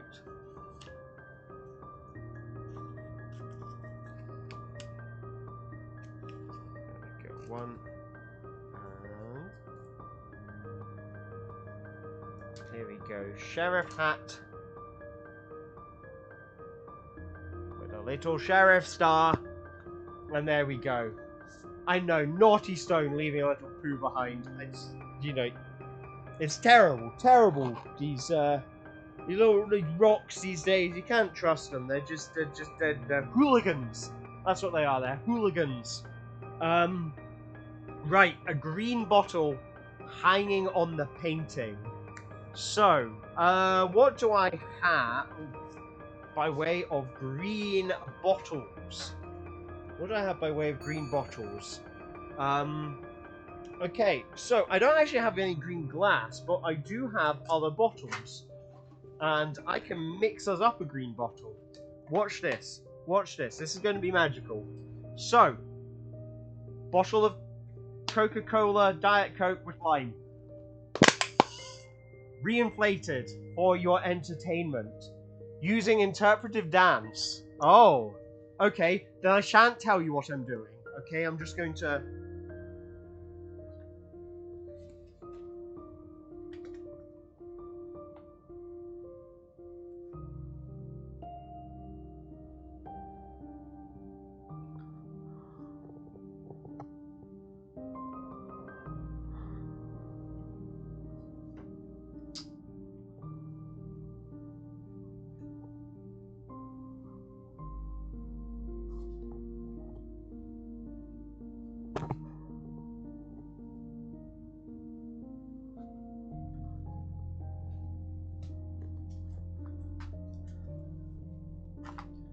Performer goes off stage to where the tap is.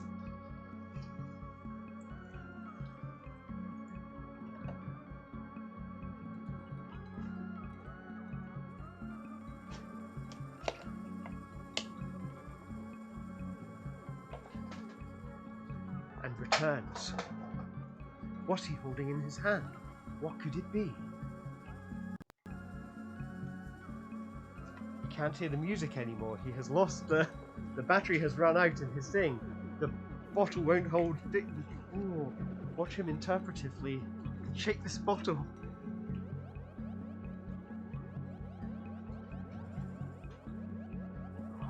He presents to the audience a green bottle.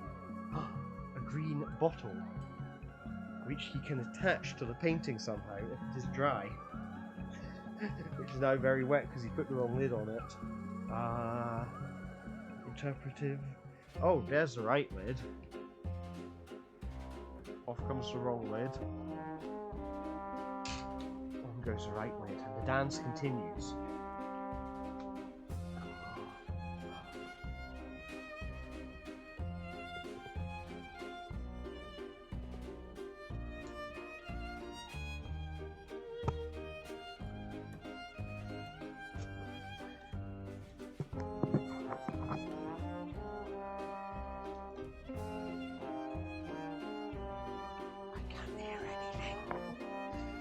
The battery ran out of my headphone.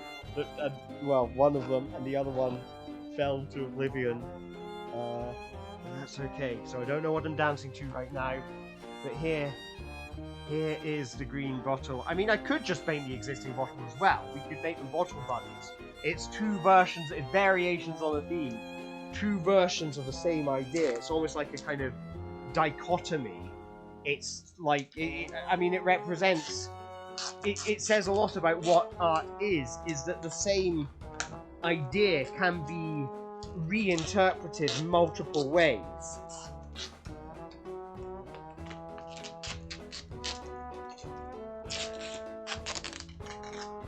And it's very hard to gaffer tape a bottle when it's wet.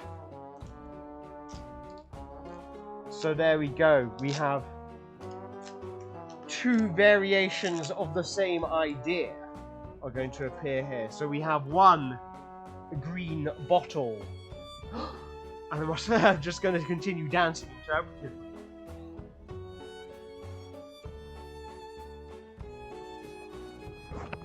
Like I'm amazed by the existence of this bottle.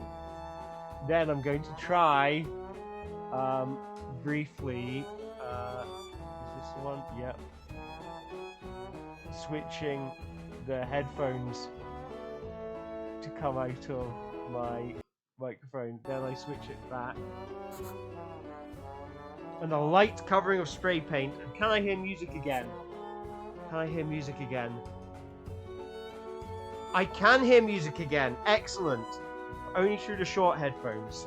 So, okay, I don't know what I'm dancing to anymore, but that's okay. We'll live this dream. Alright, let's get some green paint. Let's get some green paint. And paint ourselves a green bottle.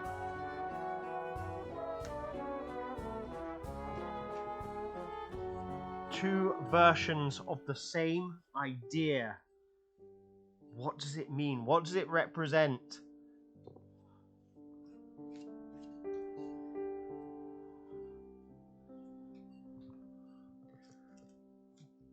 Green bottle meets green bottle. What does it mean? Who put that there? What was it? And then we have a light covering of spray paint and a big, big kiss.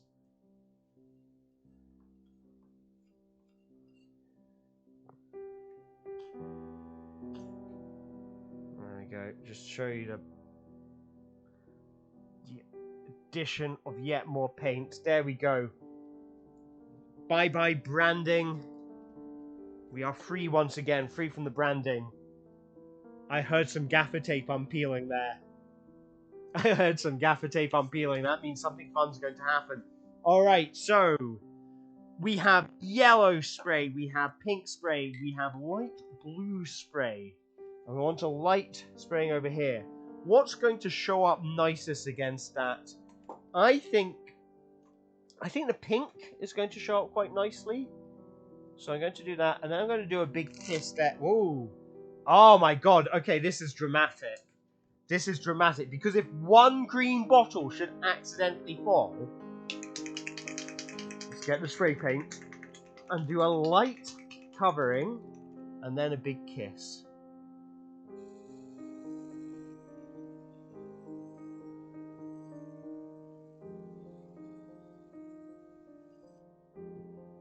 A light covering of spray paint. Maybe put a little blue on as an accent, just because I kind of like that.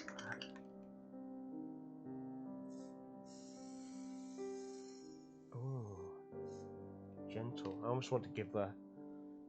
Sorry, I'm going to give this Honestly, just from my own entertainment, I'm going to give this, if I can get the paint out of this yellow one, I want to give this, if I can, or maybe I've run out of yellow. Yeah, doesn't want to do anything. Oh, that's annoying. Okay, well, I'll give it a pink glow up then.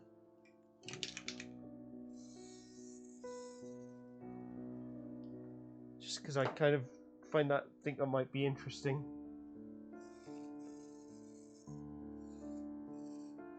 Just paint the lettuce somewhat. That's kind of cute. Alright, so, what was I going to do? So many intriguing things you missed. Don't worry. This is an ongoing adventure. There's plenty more to happen. But you want a big kiss. A big kiss. Now, okay, here's the thing with a big kiss. Sometimes I just use poster paint. I use children's poster paint, and it is okay for me to ingest. Today I'm not doing that. Today I've been using acrylic paint. I don't know what's in that spray paint. So, I'm going to need to find some way of protecting my face. I do not want to ingest any paint. So, I'm going to make myself a kind of mouth guard for this big kiss. And then it's obviously it's got to be red. Put on my best red lipstick.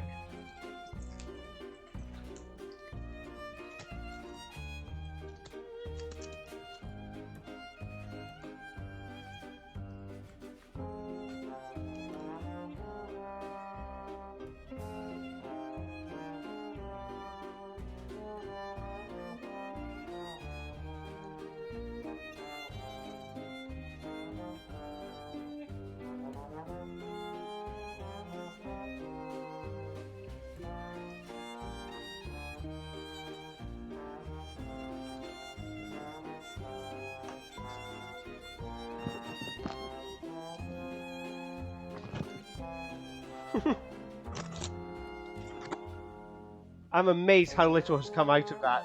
And what's really weird is when I was putting that paint on, I felt like was there a hole in the tinfoil? Because I can feel that touching my lips. And there wasn't. That was really weird. A big metal kiss. So you can see, it's kind of cute there. A little, just a tiny little pair of lip marks there. That is kind of cute. So I kind of want to leave it there and maybe see if I can do a big kiss now that I'm less afraid of it. So let's just hear. I'm just curious to know what music is doing at the moment. Oh, it's doing the same music as I thought it was, which is weird. I was thought it might lose tracks. Okay, let's do some more kisses.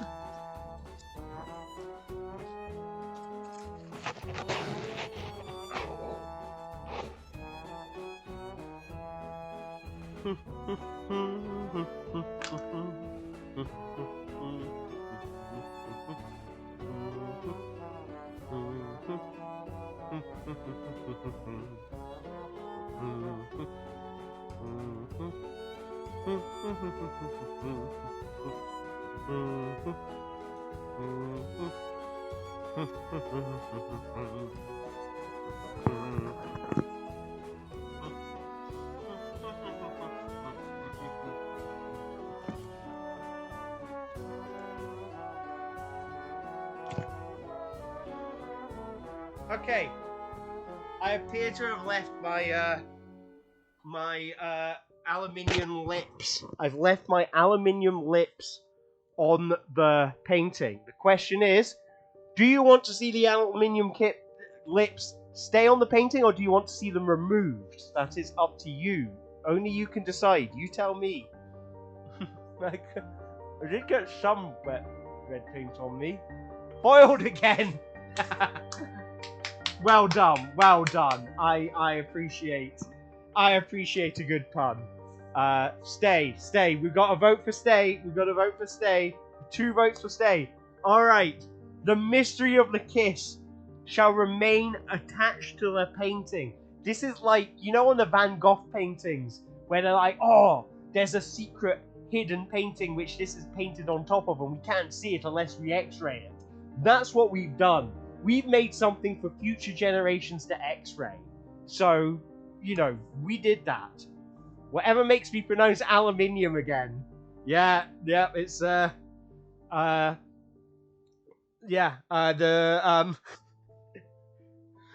you see, the thing is, like, you hear me saying aluminium, but I'm actually saying aluminium, you know, because, like, it's a thing, it's like, as British people, we can't actually say aluminium, because every time you say, you know, even if you write it down, you know, ALUMINUM, it always comes out aluminium, you know,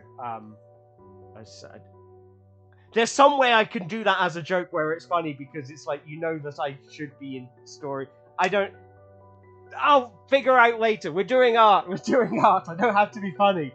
Okay, a vision of the future, using what I learned from reading about it on Wikipedia.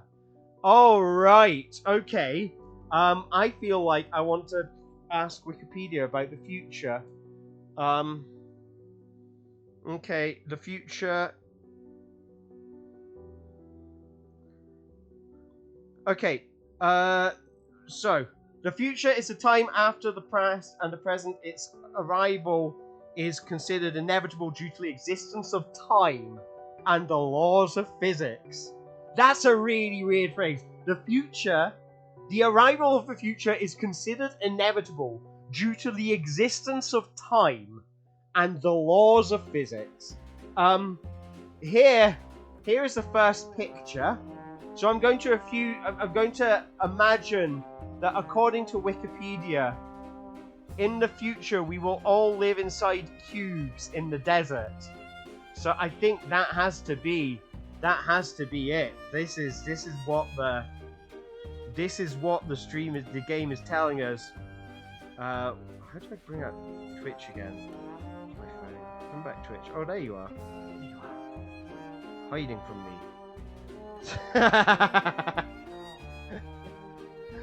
Okay. I don't know who you are, Pro Spider, in real life. And I don't know if you know I am someone who loves Southland Tales. So if you have just spontaneously quoted Southland Tales at me without knowing that, I just want to say, you have excellent taste. You have gone beyond professional spider. You are now the perfect bestest spider in the world. Because, yeah, I mean, quoting Southland Tales is the path to inner happiness.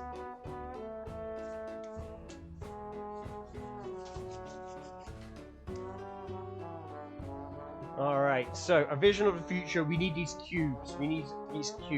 So we're going to start with the desert, and it's going to be childlike. So, how do I do it childlike? Maybe... Okay, I've got to hold the brush in a childlike manner. That's got to be it. I've got to hold the brush in a childlike manner. Oh wow, this brush is totally falling apart. This is the one that I got to take, so...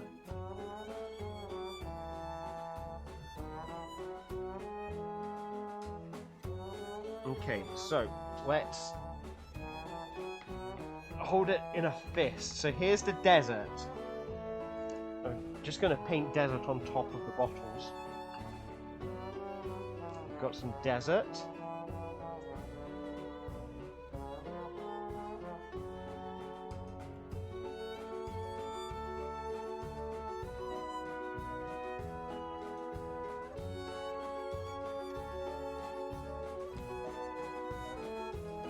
Sorry, I forgot to hold it. So there's the desert. Oh, it's slipping. Right. It is slipping. So I need to draw a cube with a nice big brush. how would a child draw a cube? Well, a child wouldn't do it as a cube, a child would do it as a rectangle. So, let's, holding it in a fist like a child. So let's make a nice big rectangle. A nice big rectangle.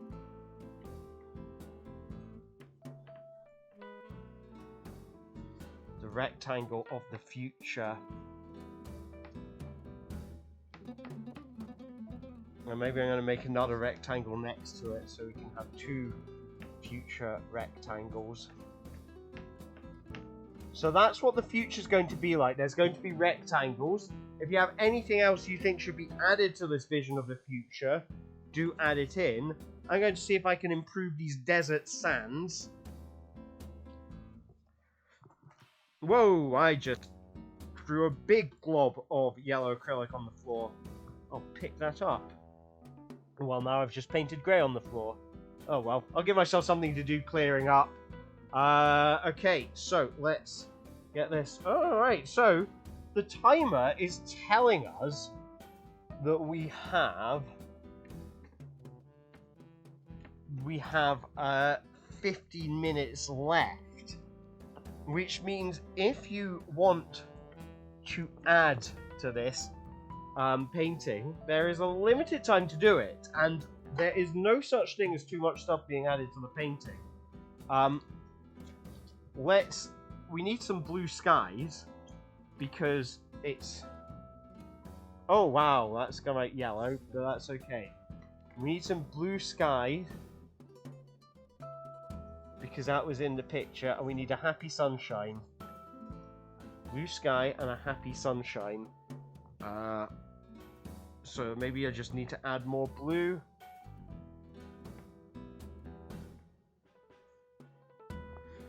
Here it comes, more blue coming up. And this is the future according to Wikipedia as painted by a child.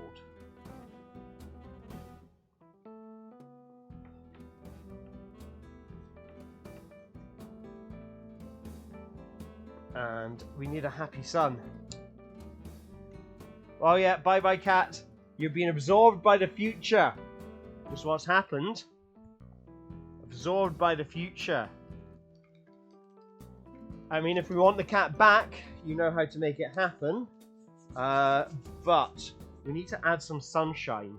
We need to add a happy yellow sunshine to that painting. So let's do it as a child would. Let's get some nice childish sunshine on there. And there's no better way to draw something childishly than to finger paint it. I don't know why I didn't think of this earlier. I don't know why I used a big brush. I could just finger paint. Finger paint a nice big childish sun.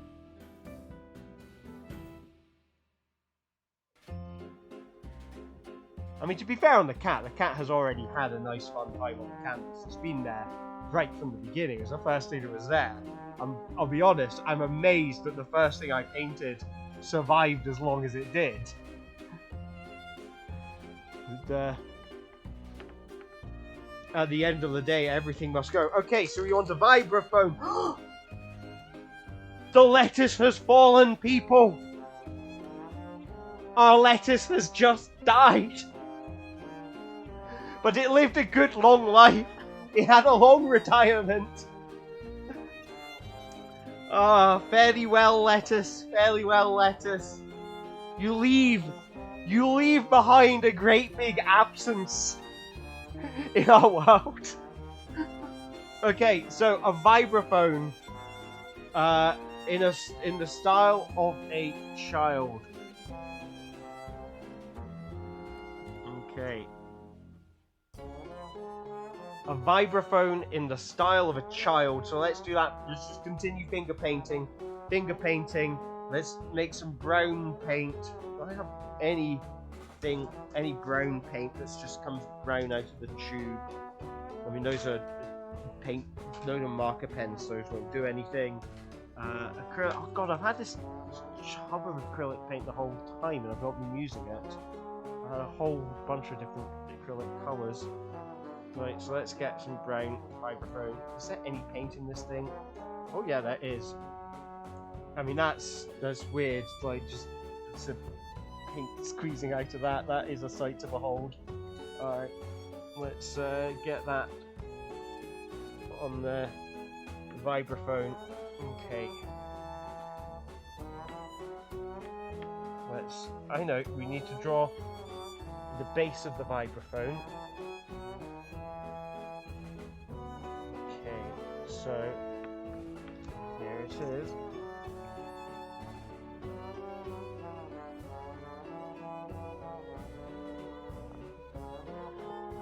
I'd like, oh, you know what, I'm not going to adhere perfectly to the paint like a child direction, just because I've had a nice idea for how to do this vibraphone. So let's I'm gonna paint a, where's my cursor gone? Oh, you're watching me fiddle with the cursor. Get rid of that, there we go. The vibraphone. Let's get some paint and just mark out the edges of this vibraphone.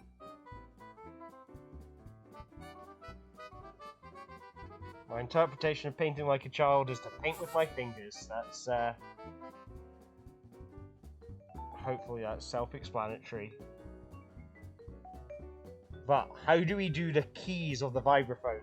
And then I go, have I forgotten what a vibraphone is and I'm actually painting something else? I guess we'll find out. Alright, and we want Omens of Love and a Pineapple Man. Omens of Love and the Pineapple Man sounds like a fantastic title for an album. I mean, I don't know, is it a double album set? Part 1 is Omens of Love and Pineapple, part 2 is Pineapple Man.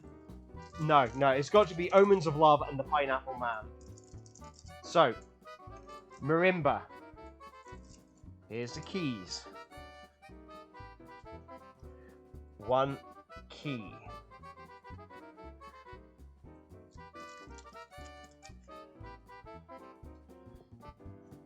2 keys. The marimba is kind of like a xylophone, but you kind of like twang the teeth on it. The keys, from what I remember. 3 keys. It's like attached to a block of wood.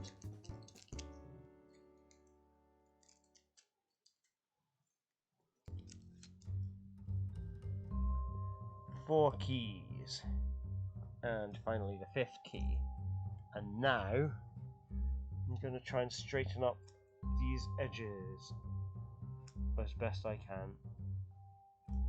And there we have our marimba. We want them to all be connected. That's the thing. Okay, all connected, and here they are. Connected. All right, marimba. Omens of love.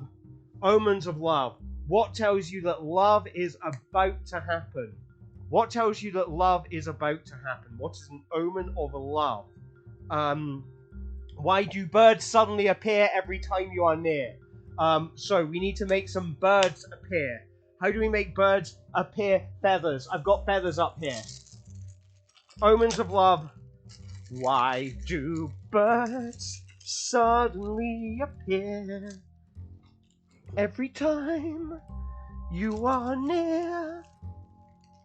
Just like me, they long to be close to you.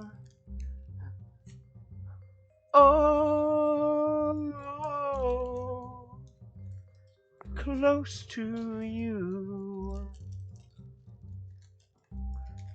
Oh, close to you. Why do birds suddenly appear Every time, so I feel really smart about that. That feels like the smartest idea I've had today. All right, Pineapple Man, Pineapple Man. Omens of Love is an actual album.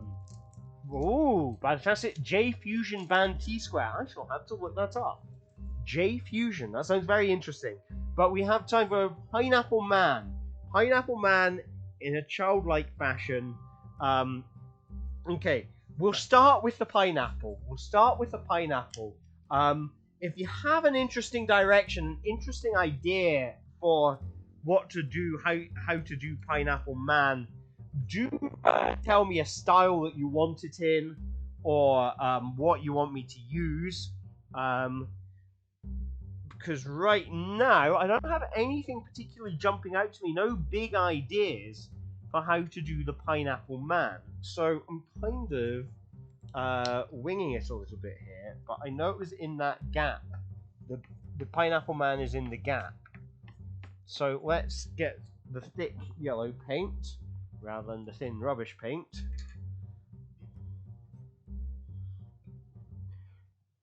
Why do pineapple men suddenly appear every time you are near?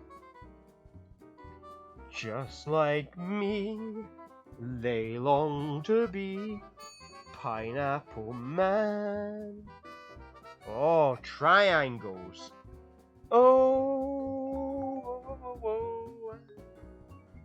Pineapple Man. Oh, Pineapple Man. Why is Pineapple Man always over here when I want him to be near? I realise I've forgotten that you've got music going on at the same time while I'm singing, so you're getting like a double dose of conflicting music. If you're wondering what's going on with why I keep on talking about music, I'm supposed to have a headphone in my ear so I can hear the same music you're hearing and go along with the same vibe of it. Use it for inspiration. And then my headphones ran out of battery. I do have wired headphones, but they are not. Well, they don't stretch very far. I've got a big long cable for them, and I cannot remember where I put it. So we've got the leaves coming out of the Pineapple Man's head up there. There we go. But we need the Pineapple Man needs some kind of body shape. So, well, let's use this orange paint for the Pineapple Man's triangular body.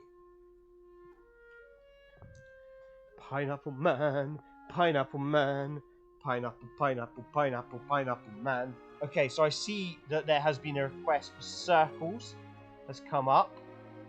So, let's do the pineapple bit with triangles.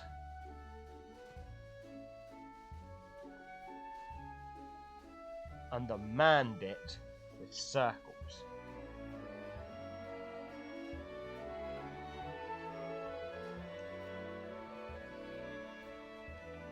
So there's some triangles for pineapple.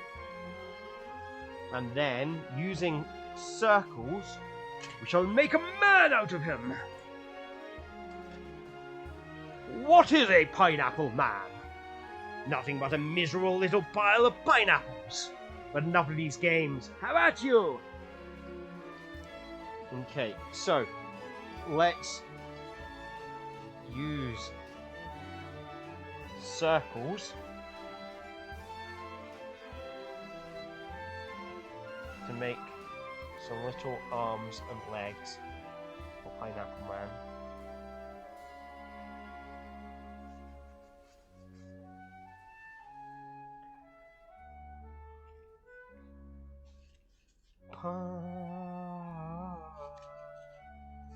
Pineapple Man.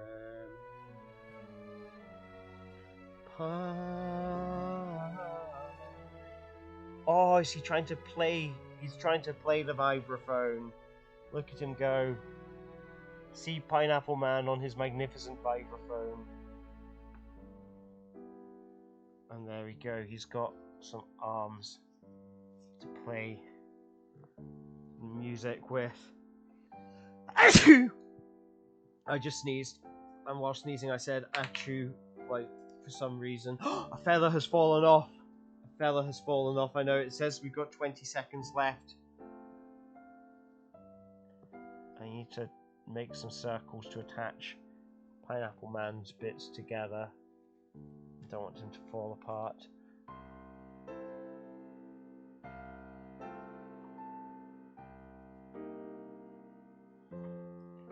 Okay, it's saying time's up, so that's the end of our planned 2 hours.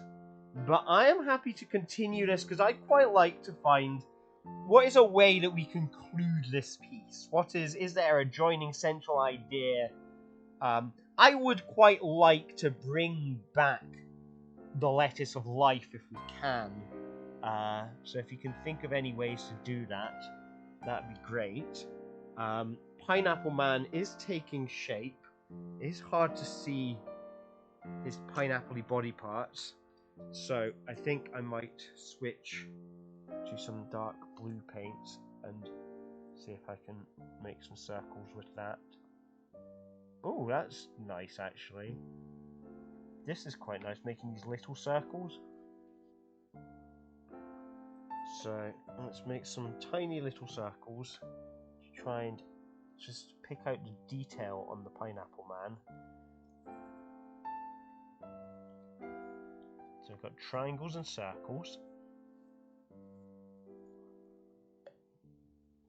But this bit of Pineapple Man is really hard to see. I can see it in the picture on screen. It's very hard to see who Pineapple Man is. So let's just make that a bit clearer with this dark blue paint. You can just about see the green triangles. So we need to make him.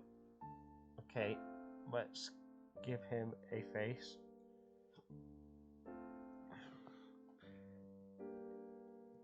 And his expression, we've got circles, so his expression has to be a gasp. There we go. And we want a long, long circle. Hello, Dennis.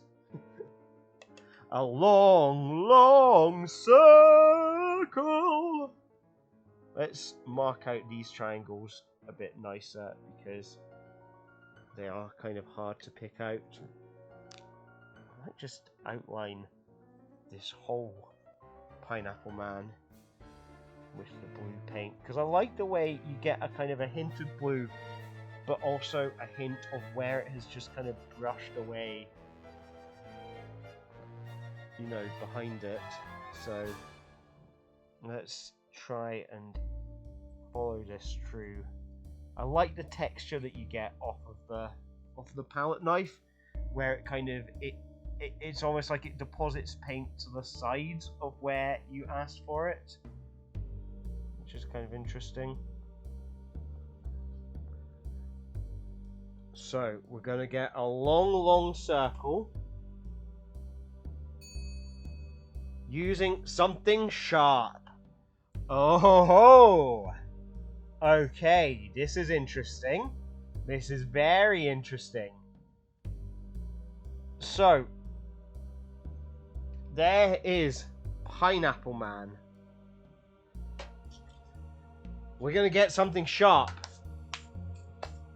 Now, I have right here a craft knife. You call that a knife? This is a knife. Let's do a long, long circle. So I'm going to start up at the top.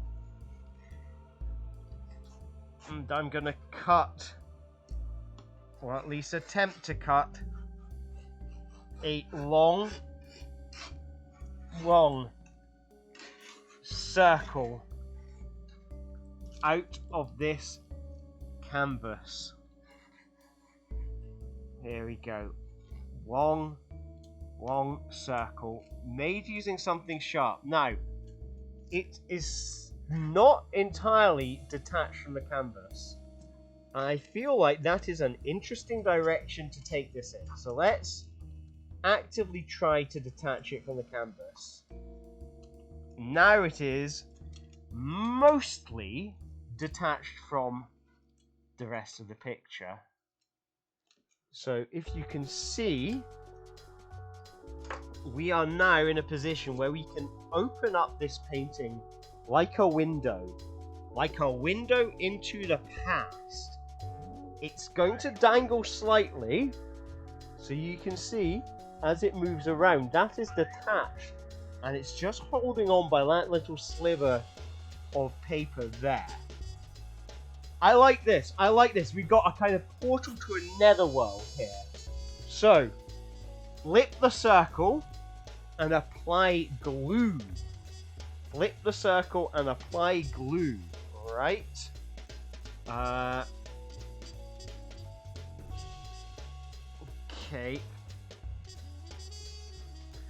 I think I know what you mean by this. Maybe it's not what you meant. We'll find out. Onto the board goes the glue, so that we can apply the flipped circle. And here it goes on. Now, what's difficult here is I cannot press it into the glue without pressing down using my fingers. So we are going to have to create some finger marks in the painting to get it to adhere. But adhere it has. Adhere it has. Okay, I feel like we're cooking with gas here, people. Let's keep this going. What next? What happens to the painting next? What's our next thing to do here? Let's keep this going. I am enjoying this train. So, type in what you want to see happen next. I have very sticky hands now from all the stuff. So, some Scotch tape for good measure. Scotch tape. So, I have various kinds of tape. So here's Scotch tape, which is the transparent stuff. So you see how that looks. I might cheat and use non-transparent stuff if this isn't visible. So we'll try with this and see what it does. So that is barely visible. I can kind of tell already. I can't get it off the thing. Stick it down. Can you see that there's Scotch tape there? So I have a sneaky suspicion I might want to add some masking tape, but I might add a few more layers of Scotch tape and see if that changes its consistency, which I'm not sure it will. It's very transparent at the moment. Again, keep it going. Paint over the top of the Scotch tape. Right, okay. I'm going to put a few more bits of Scotch tape on. And then I'm going to paint over the top of it. One more.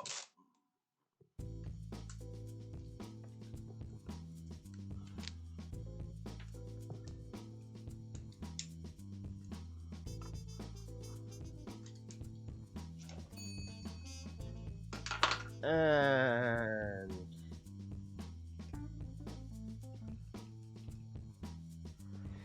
let's get some paint. What colour paint am I going to use? Let's use white. I never think that it's one of these things. I never think to use white paint. So we always end up with quite a sort of dark canvas by the end. So let's get some white paint onto this thing.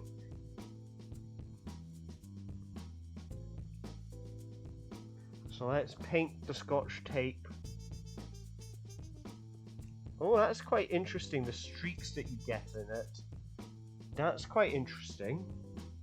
There we go. Actually, that looks... I have a look and see what that looks like on the camera. That looks actually really nice. Because it looks distinctly streaky. It looks distinctly streaky. Using a soda bottle liberally. Okay, I missed hearing the directions a little time because I've not run out of headphone. So give me something else to paint liberally using a soda bottle. Just type it in. I will fill up a soda bottle. I'll fill up a soda bottle, and hopefully when I come back,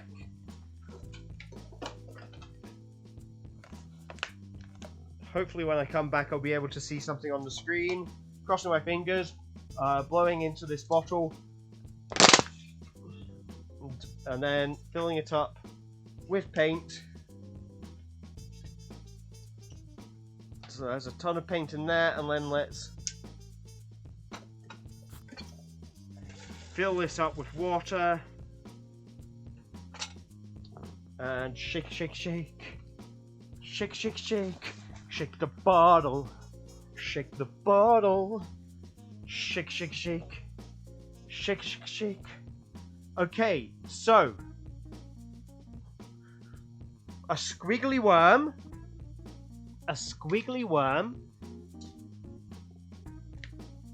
Oh wow, this has gone kind of foamy inside. So let's try and do a squiggly worm. Look, it makes this kind of weird foam squeeze out the top of it. So let's see if I can make a squiggly worm out of that. Evidently not. Oh, maybe.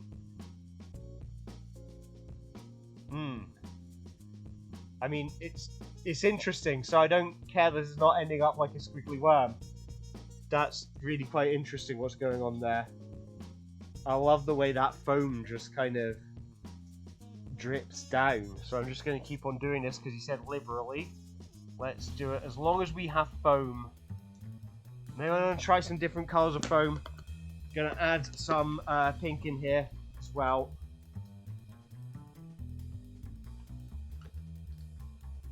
And then shake, shake, shake that up. If I can find the lid. Yeah, here it is. Shake, shake, shake. Shake, shake, shake.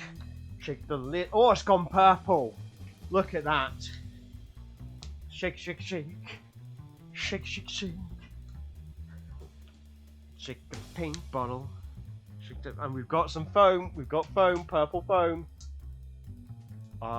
Purple foam, purple foam. And just liberally squirt that up. I know it's not a worm, but I mean, look at that. That's a journey. That is. All right, and we want rolling pin. Will it hold air until it dries? I have no idea what that is going to do. It's, I mean, it is poster paint rather than acrylic, which might affect how it dries. I suspect acrylic might. I don't know, because the acrylic, I guess it separates from the water in a different way. Maybe it doesn't. Okay, but you want rolling pin. You want rolling pin using the outside of the soda bottle. Okay, let's what color paint should we have on here? Let's get the, oh, I like the pink. I like the pink.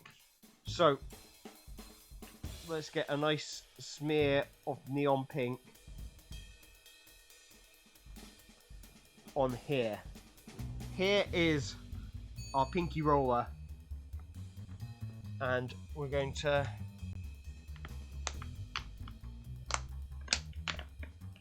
roll that on here.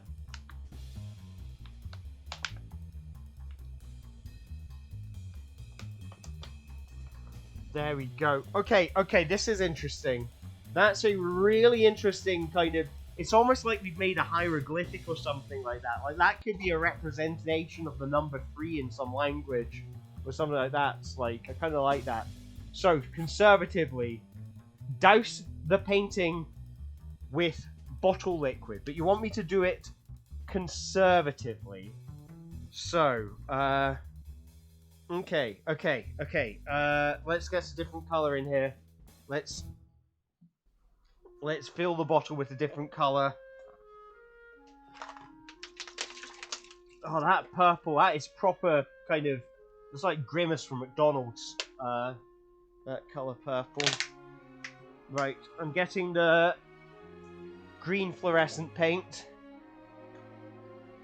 I'm going to stick the green fluorescent paint in here. And I'm going to put the lid on top.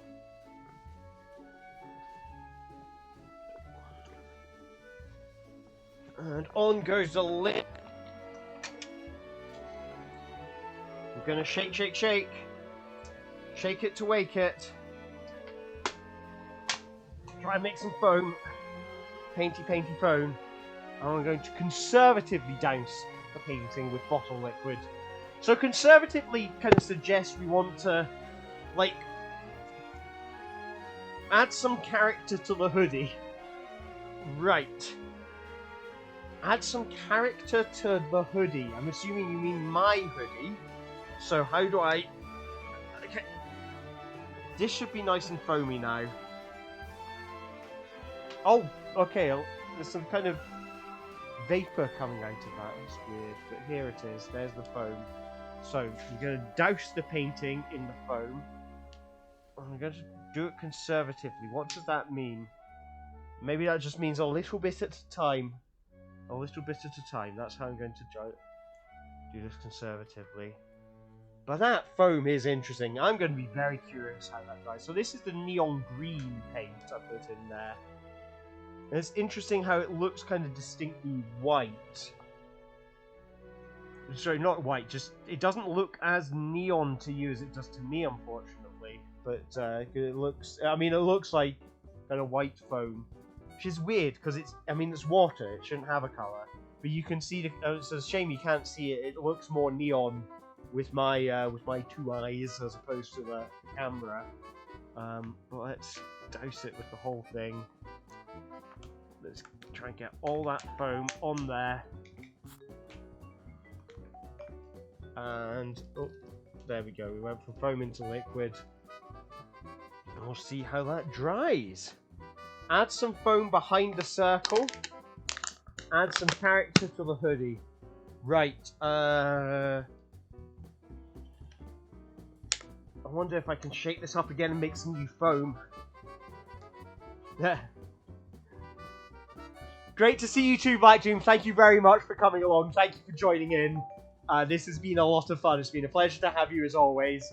Yeah, have a good night. I'll hope for... Well, it's a shame...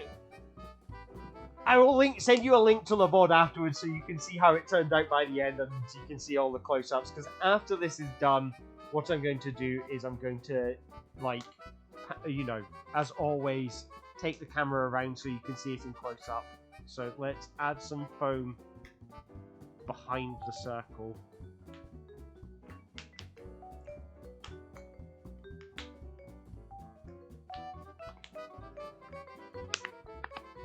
Oh, you can see it coming out the edge. That's interesting. Oh, no, that's paint water again. And then the last, let's add some character to the hoodie. Okay.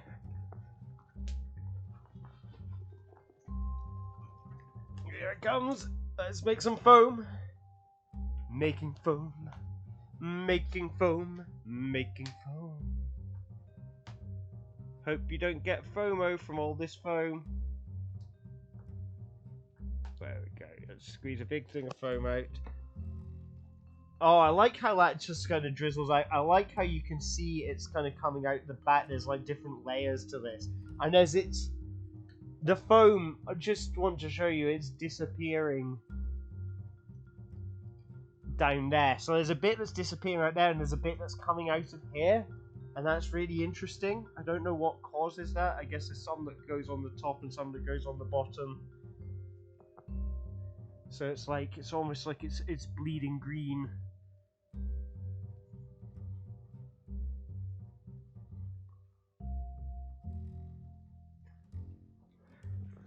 It's kind of interesting. You can hear it. It's like, it sounds like rain. I'll go down to the floor. Can you hear that? Oh wow! Something sprung a leak, it sounds like. I don't know if you could hear that, but it was like it sounded like dripping, and then it sounded like rainfall. Beautiful. Right. Okay. You wanted to add some character to my hoodie. So let's make sure that the hoodie, you could hear the leak. Excellent.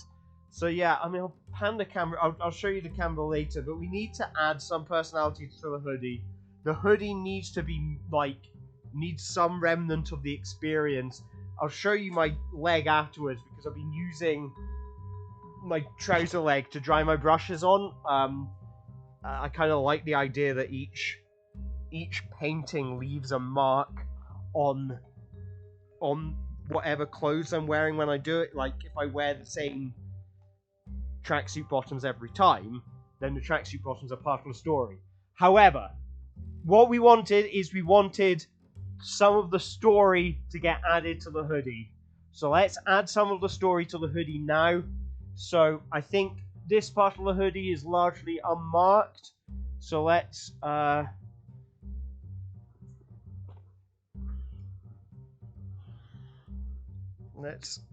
make sure that some of this painting gets added to my hoodie. There we go. And oh wow, it sticks. And there we go. So now the hoodie, there it is. There's some nice colours in there. I think that's a very nice detail. If I can move myself appropriately, nice detail there. I guess also the paint that was there was kind of maybe dry or just quite thin at the moment. How are we feeling about this? Do we feel like we've got a finished masterpiece? Is there anything that we want to add to it? Anything? Because I noticed, like, we've got a lovely middle. It feels like it needs some kind of accent in the corners. Something to come in from the corners and, you know, bring it all together. So I think that's what I'm looking for artistically. I think I would like to see something that we could maybe do in the corners to bring it all together. You know, we've got this lovely section in the middle. Could we direct attention to that middle? Tinsel. Tinsel. Great choice. Great choice. Now, I know I have some tinsel somewhere.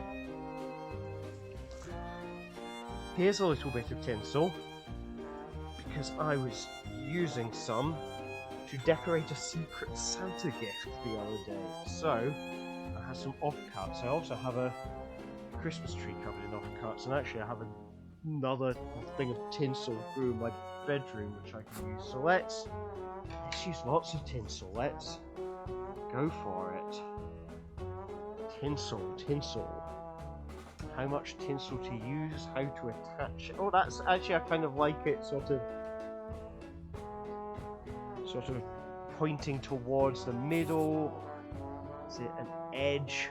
Trying out different ideas for how it could go on.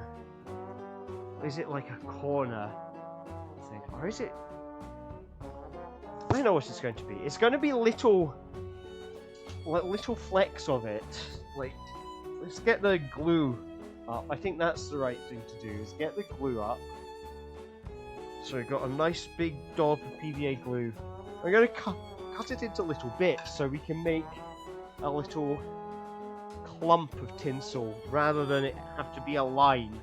That's the thing, you know, tinsel is lovely, but why is it always a line? Why can't it be a little clump? So we've got some tinsel around the edges, just in time for Christmas.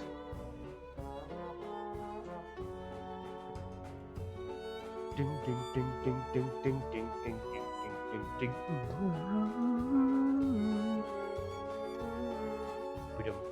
Snow is falling down my lane. Children playing, having fun. 'Tis the season for love and understand. I need to stop singing because I know I'm singing on top of the music that you're already hearing in the stream. But I like cut the Coke bottle with the box cutter. That's a nice finale. That'll be a nice finishing touch to close out the art making. So let's add some tinsel to the edges. It's falling off. We grill it up and stick it back on. Stay. It won't stay because it's stuck to my hand.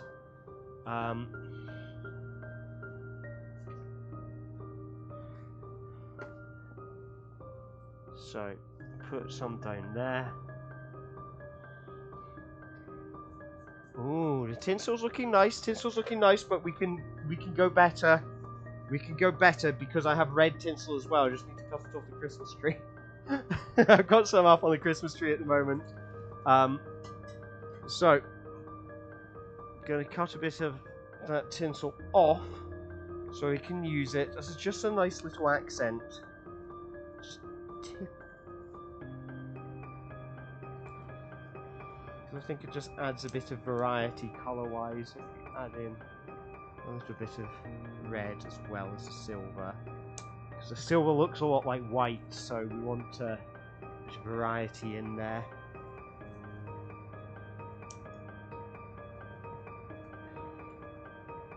Snow is falling. I got that song in my head.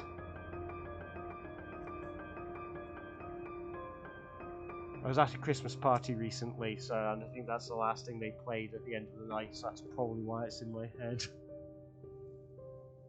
An office Christmas party where I dressed up as Sonic, and it was very, very fun. Right, tinsel on the hoodie. Right, let's...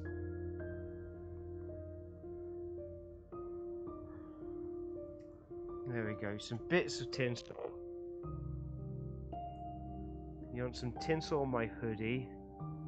How about that? So that's very tinsely. There's kind of Christmassy theme going on here. And we want tinsel on the hoodie. So, I mean, maybe this just has to be a... I know what this is. This is the sort of the final... We end with a photograph. We end with a photograph.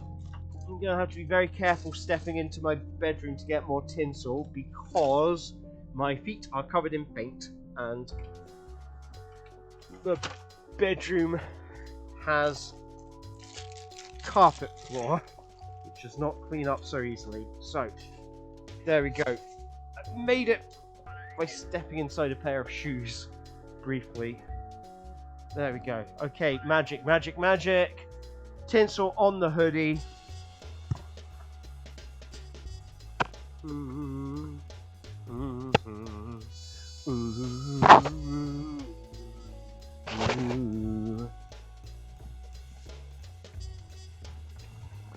And there we go. The Minecraft end poem. I didn't even know there was any poetry in Minecraft, but that sounds interesting. So I shall take a look at that. Thank you for the heads up. So, we've got a motif going on here. Take a screen. Oh, wait, no. What I'm going to do is I'm going to... There you go. I need you to take a screenshot.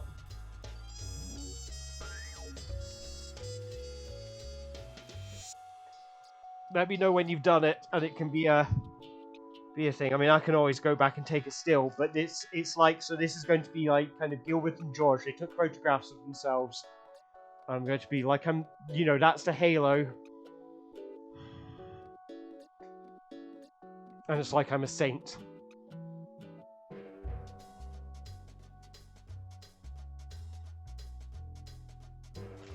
There we go. Thank you. Thank you. All right. That's going to be... So that at some point, that's hopefully something that's part of it, is the saintly figure appearing on the screen is part of it. But I guess this will be it. This will be the finale of the piece. As the finale of the painting, the final act, I'll go on there. I shall be the saint of the painting, like it's an old religious painting, because I love how this looks like one of those old halos. You're looking like a Renaissance painting. Halos are always a circle behind someone's head.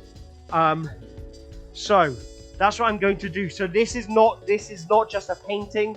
This is a photograph, and it's an act of performance. And that's what we're going to finish with, the final act of performance will be, if I can position myself appropriately, which I cannot.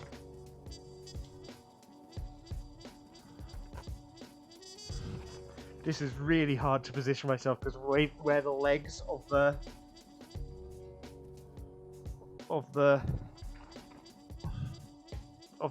easel are. So, okay, let's just open it up.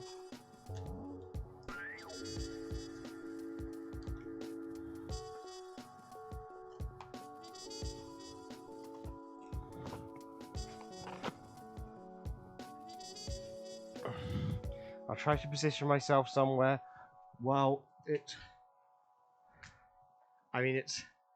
draining. You can't see it. I don't know what this is.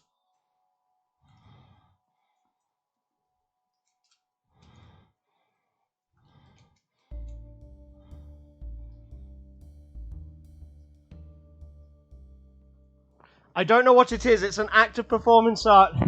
I don't know what that was. But you can see the paint is going. We had the saintly figure of the artist has appeared, Gilbert and George-like, upon the canvas, becoming part of the painting. That's what it was. It's really hard for me to hold that pose because of where the legs on the easel are. But that's that. So it's an act of performance as well as a painting. I performed the act of the draining of the bottle. Actually, this is an even better place to pose. So I'll do it again because the bottle is almost empty. So I'll just do the...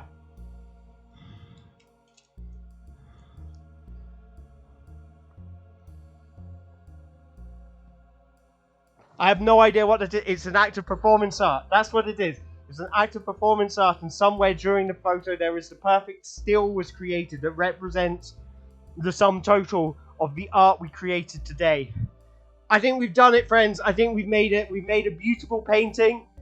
And the thing is, because it involved a live acting human figure in it, what that means is that it cannot be recreated. What you are seeing now is but a fraction of the final piece because the final painting involved a human actor. And that's an idea. There's something in that somewhere. There's something in that. There is something in this, because here, the final piece of the painting was the performer going into the painting and becoming part of the pose. I like how it's decided to add the imager thing onto the canvas. I'm happy to call that a day. Chat passing, please. I'm happy to call that today. I'll show you how I had to squat to sort of get in shot for that. Was really uncomfortable, which is why I'm panting now. Because it's like that exercise you do, like where you kind of sit with your legs at 90 degrees and leaning up against a wall, which looks like you're not doing anything work, but is somehow really exhausting, because that's what I feel like I've just done. I'm happy to call this one a day here. So what we're going to do is we are going to switch over to the lovely Bartholomew himself. We're going to sign this painting. What was this? And I feel like this is the one. This has been not just a picture, but it's been an act of creation. This has been a performance.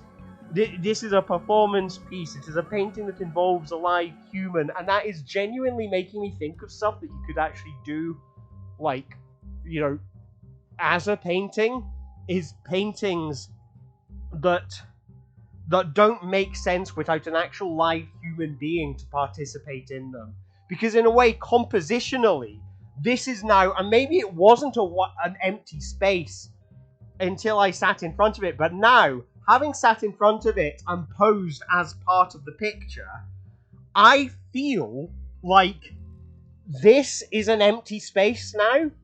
This feels empty, and that's weird. So there's something there. Okay, well, I've just got to figure out which. Is there a button I can press to change which camera is which? I guess not. Alright, I'm going to switch us over to the signing thing. I need us to think of a name for this piece, a name for this performance. And then let's debrief. I'll move the camera around and we can see it all close up. So, oh god, I pressed the wrong button. That's okay. Believe in yourself. Never give up, never surrender. What's this painting called? What's this performance called? End of performance. We'll go to the signing screen. If you have any ideas for what this piece should be called. What a beautiful art performance. It really was something very special, wasn't it? Now, with your audience, choose a name for the masterpiece that you have created and type it into the box.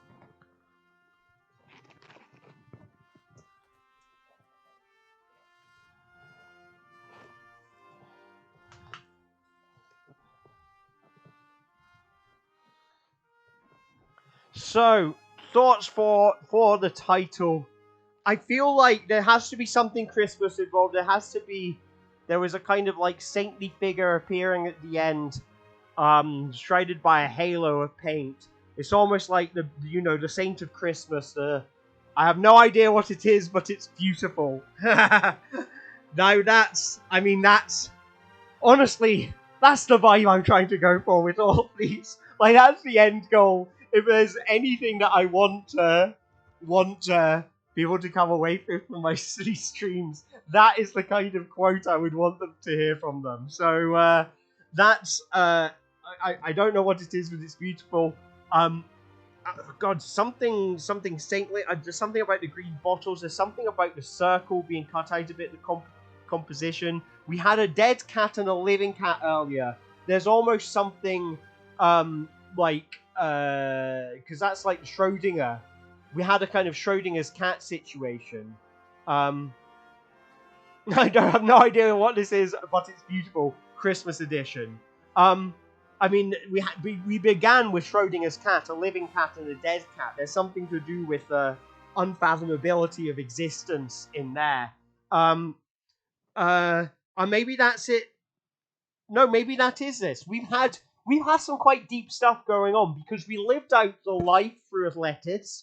Atletis stepped in and lived out its existence for us. So we demonstrated the life through the eyes of Atletis. So we've had a full journey from birth to death here. Tinselman's cat bottle spider circle. I have no idea what this is, but it's beautiful. Almost seems like a metaphor for life, and that's what we had.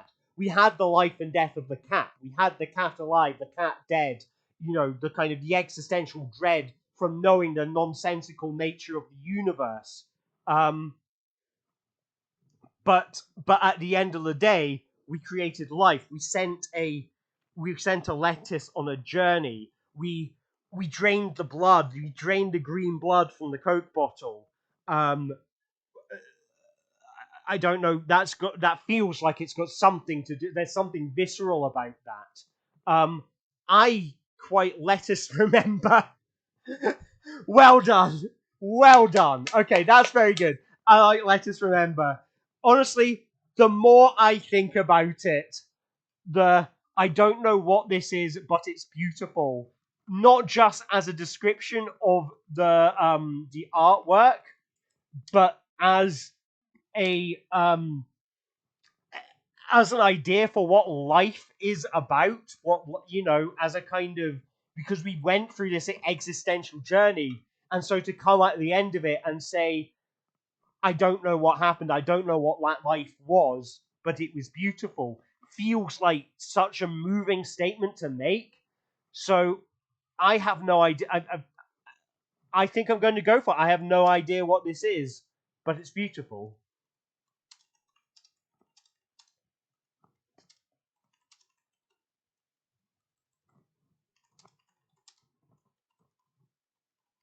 There we go.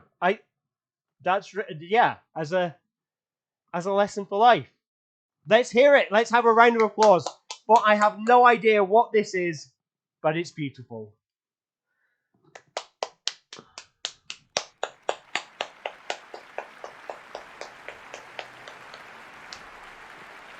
Well done, everyone. Thank you for contributing. Thank you for chipping in. I am very happy with what we've made today. This has been a journey that's been wild. I will show you not only the pictures, close-ups. Oh, here comes Bartholomew.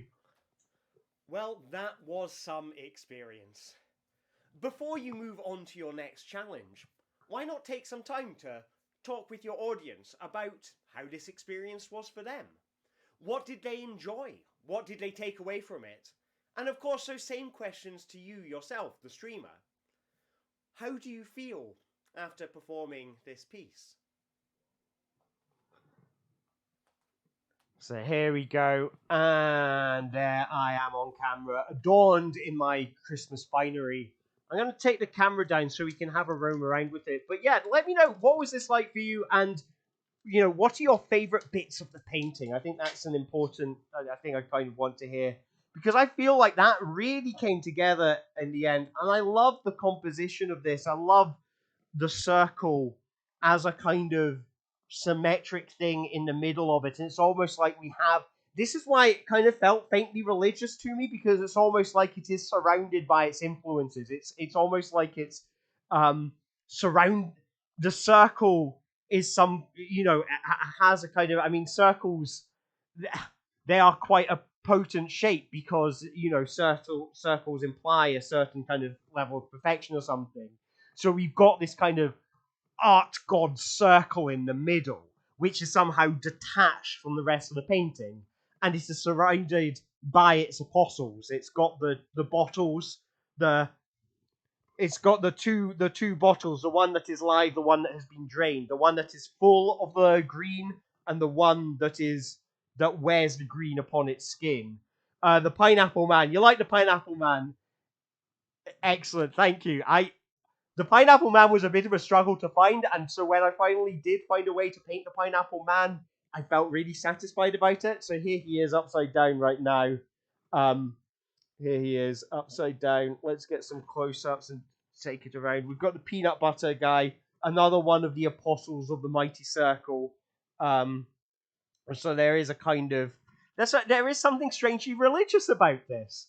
That it's almost like, and the tinsel, almost the layout of the tinsel kind of mirrors, if you see you know like on a painted ceiling in a cathedral, and you will have pictures of cherubs and angels around the outside, and that feels like the tinsel does the same thing. That's what I mean about there is a kind of religious vibe to this. The feathers, they're almost like a kind of a character in their own right. I realize as I'm gesticulating wildly while describing this stuff, is not really great for the close-ups. Did the marimba ended up getting cut up in the circle? Can I point you at the marimba? It's quite hard to guide the camera around.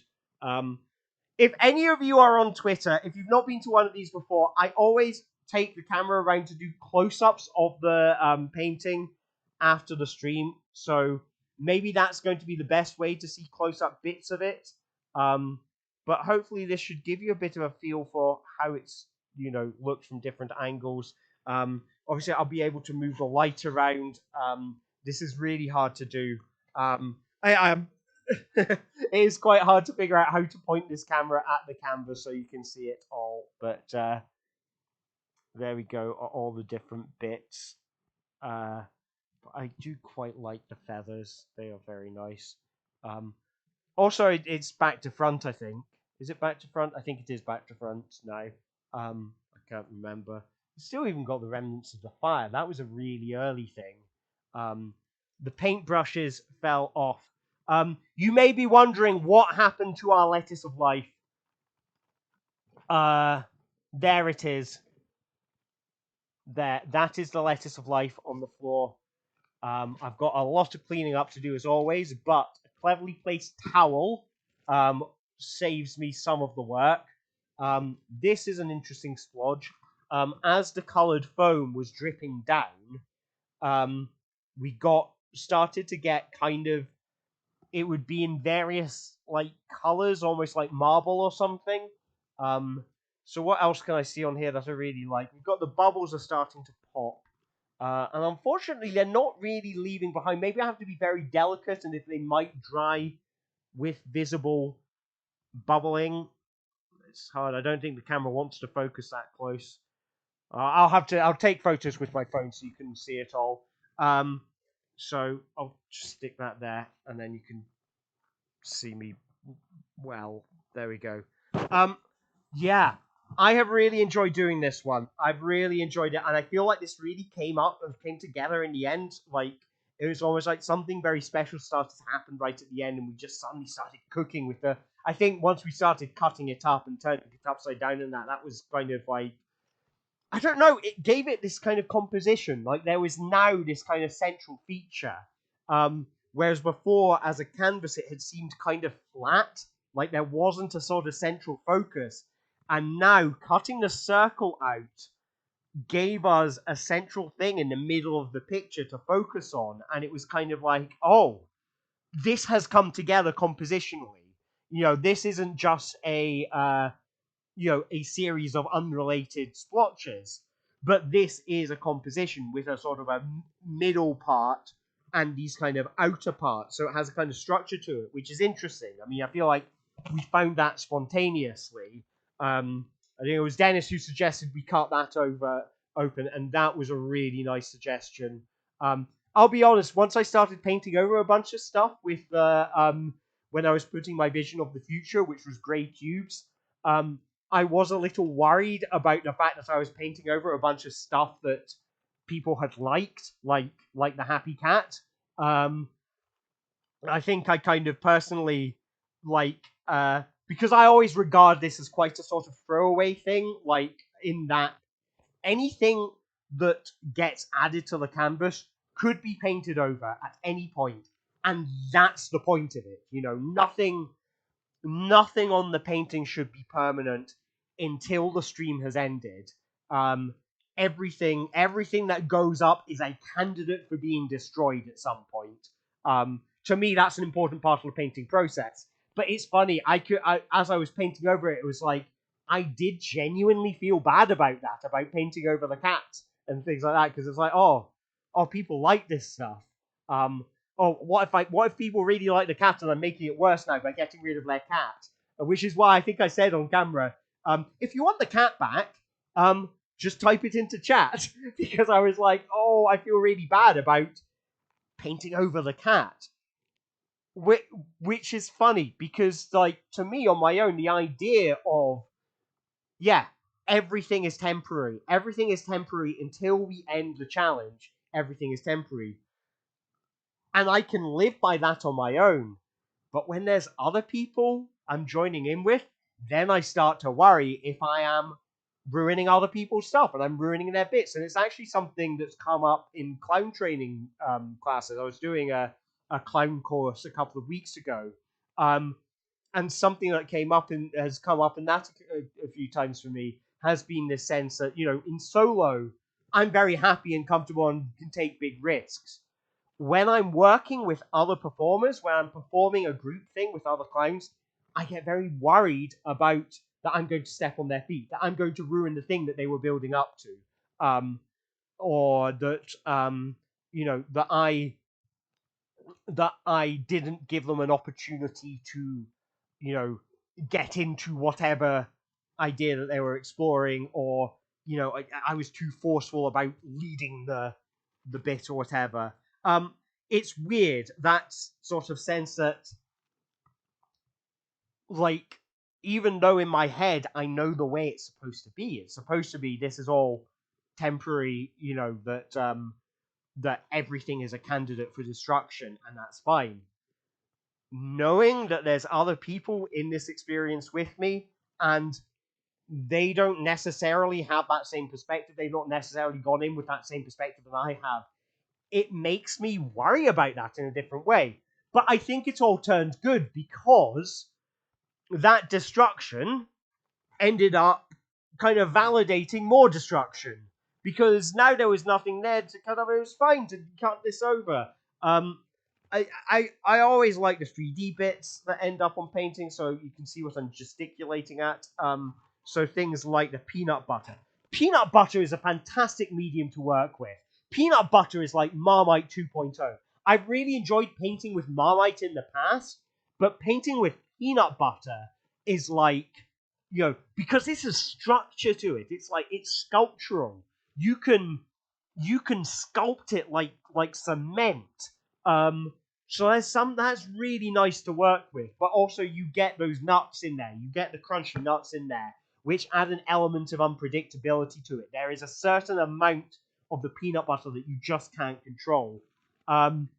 Painting on a bottle, I'm going to be interesting to see how this dries. I'm also surprised that these stayed up.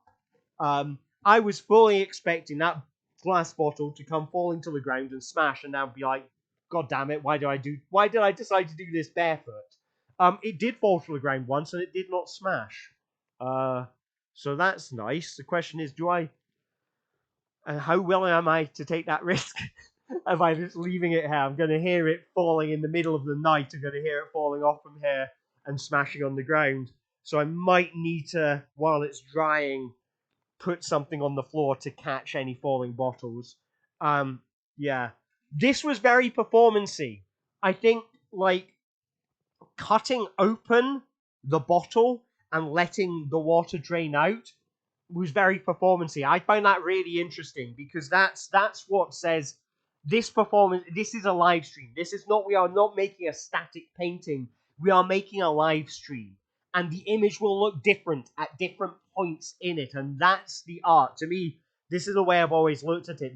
The painting that you get at the end is not the art. The art is the experience. The art is today it was 2.5 hours that you spend with the painting, and it changes and it shifts and it looks at different ways in different times.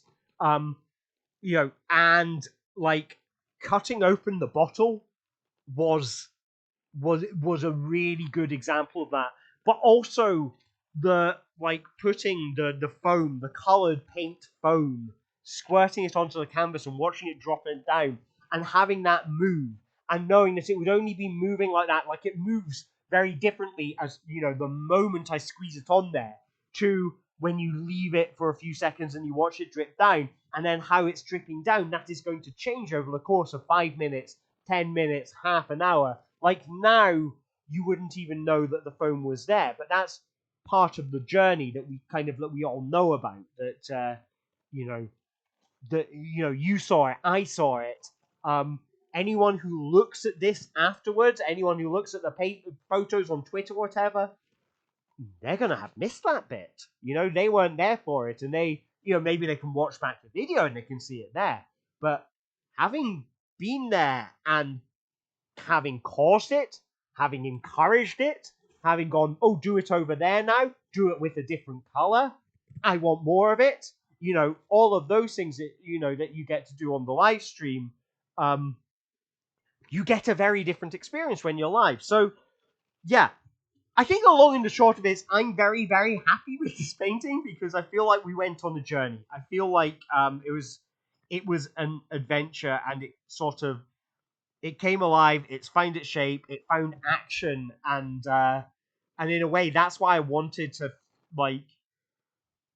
put myself into the composition as a human figure, because I felt like that spoke to, and it didn't have to be me. The reason it was me, because I'm the only human physically present at this location.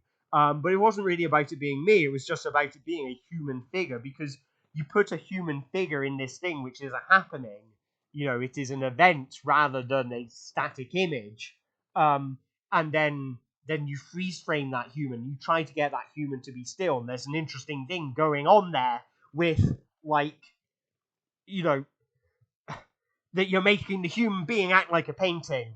And there's this interesting, just kind of fun thing going on here with the performance aspect of it, where, like, yeah, you got a live living human being pretending to be perfectly still like they were a prop, and that speaks to the fact that, yeah, this is a painting and this is an action. This is a painting, but the art experience is of the living, breathing part of it. It is of the water that drips out when you cut it open.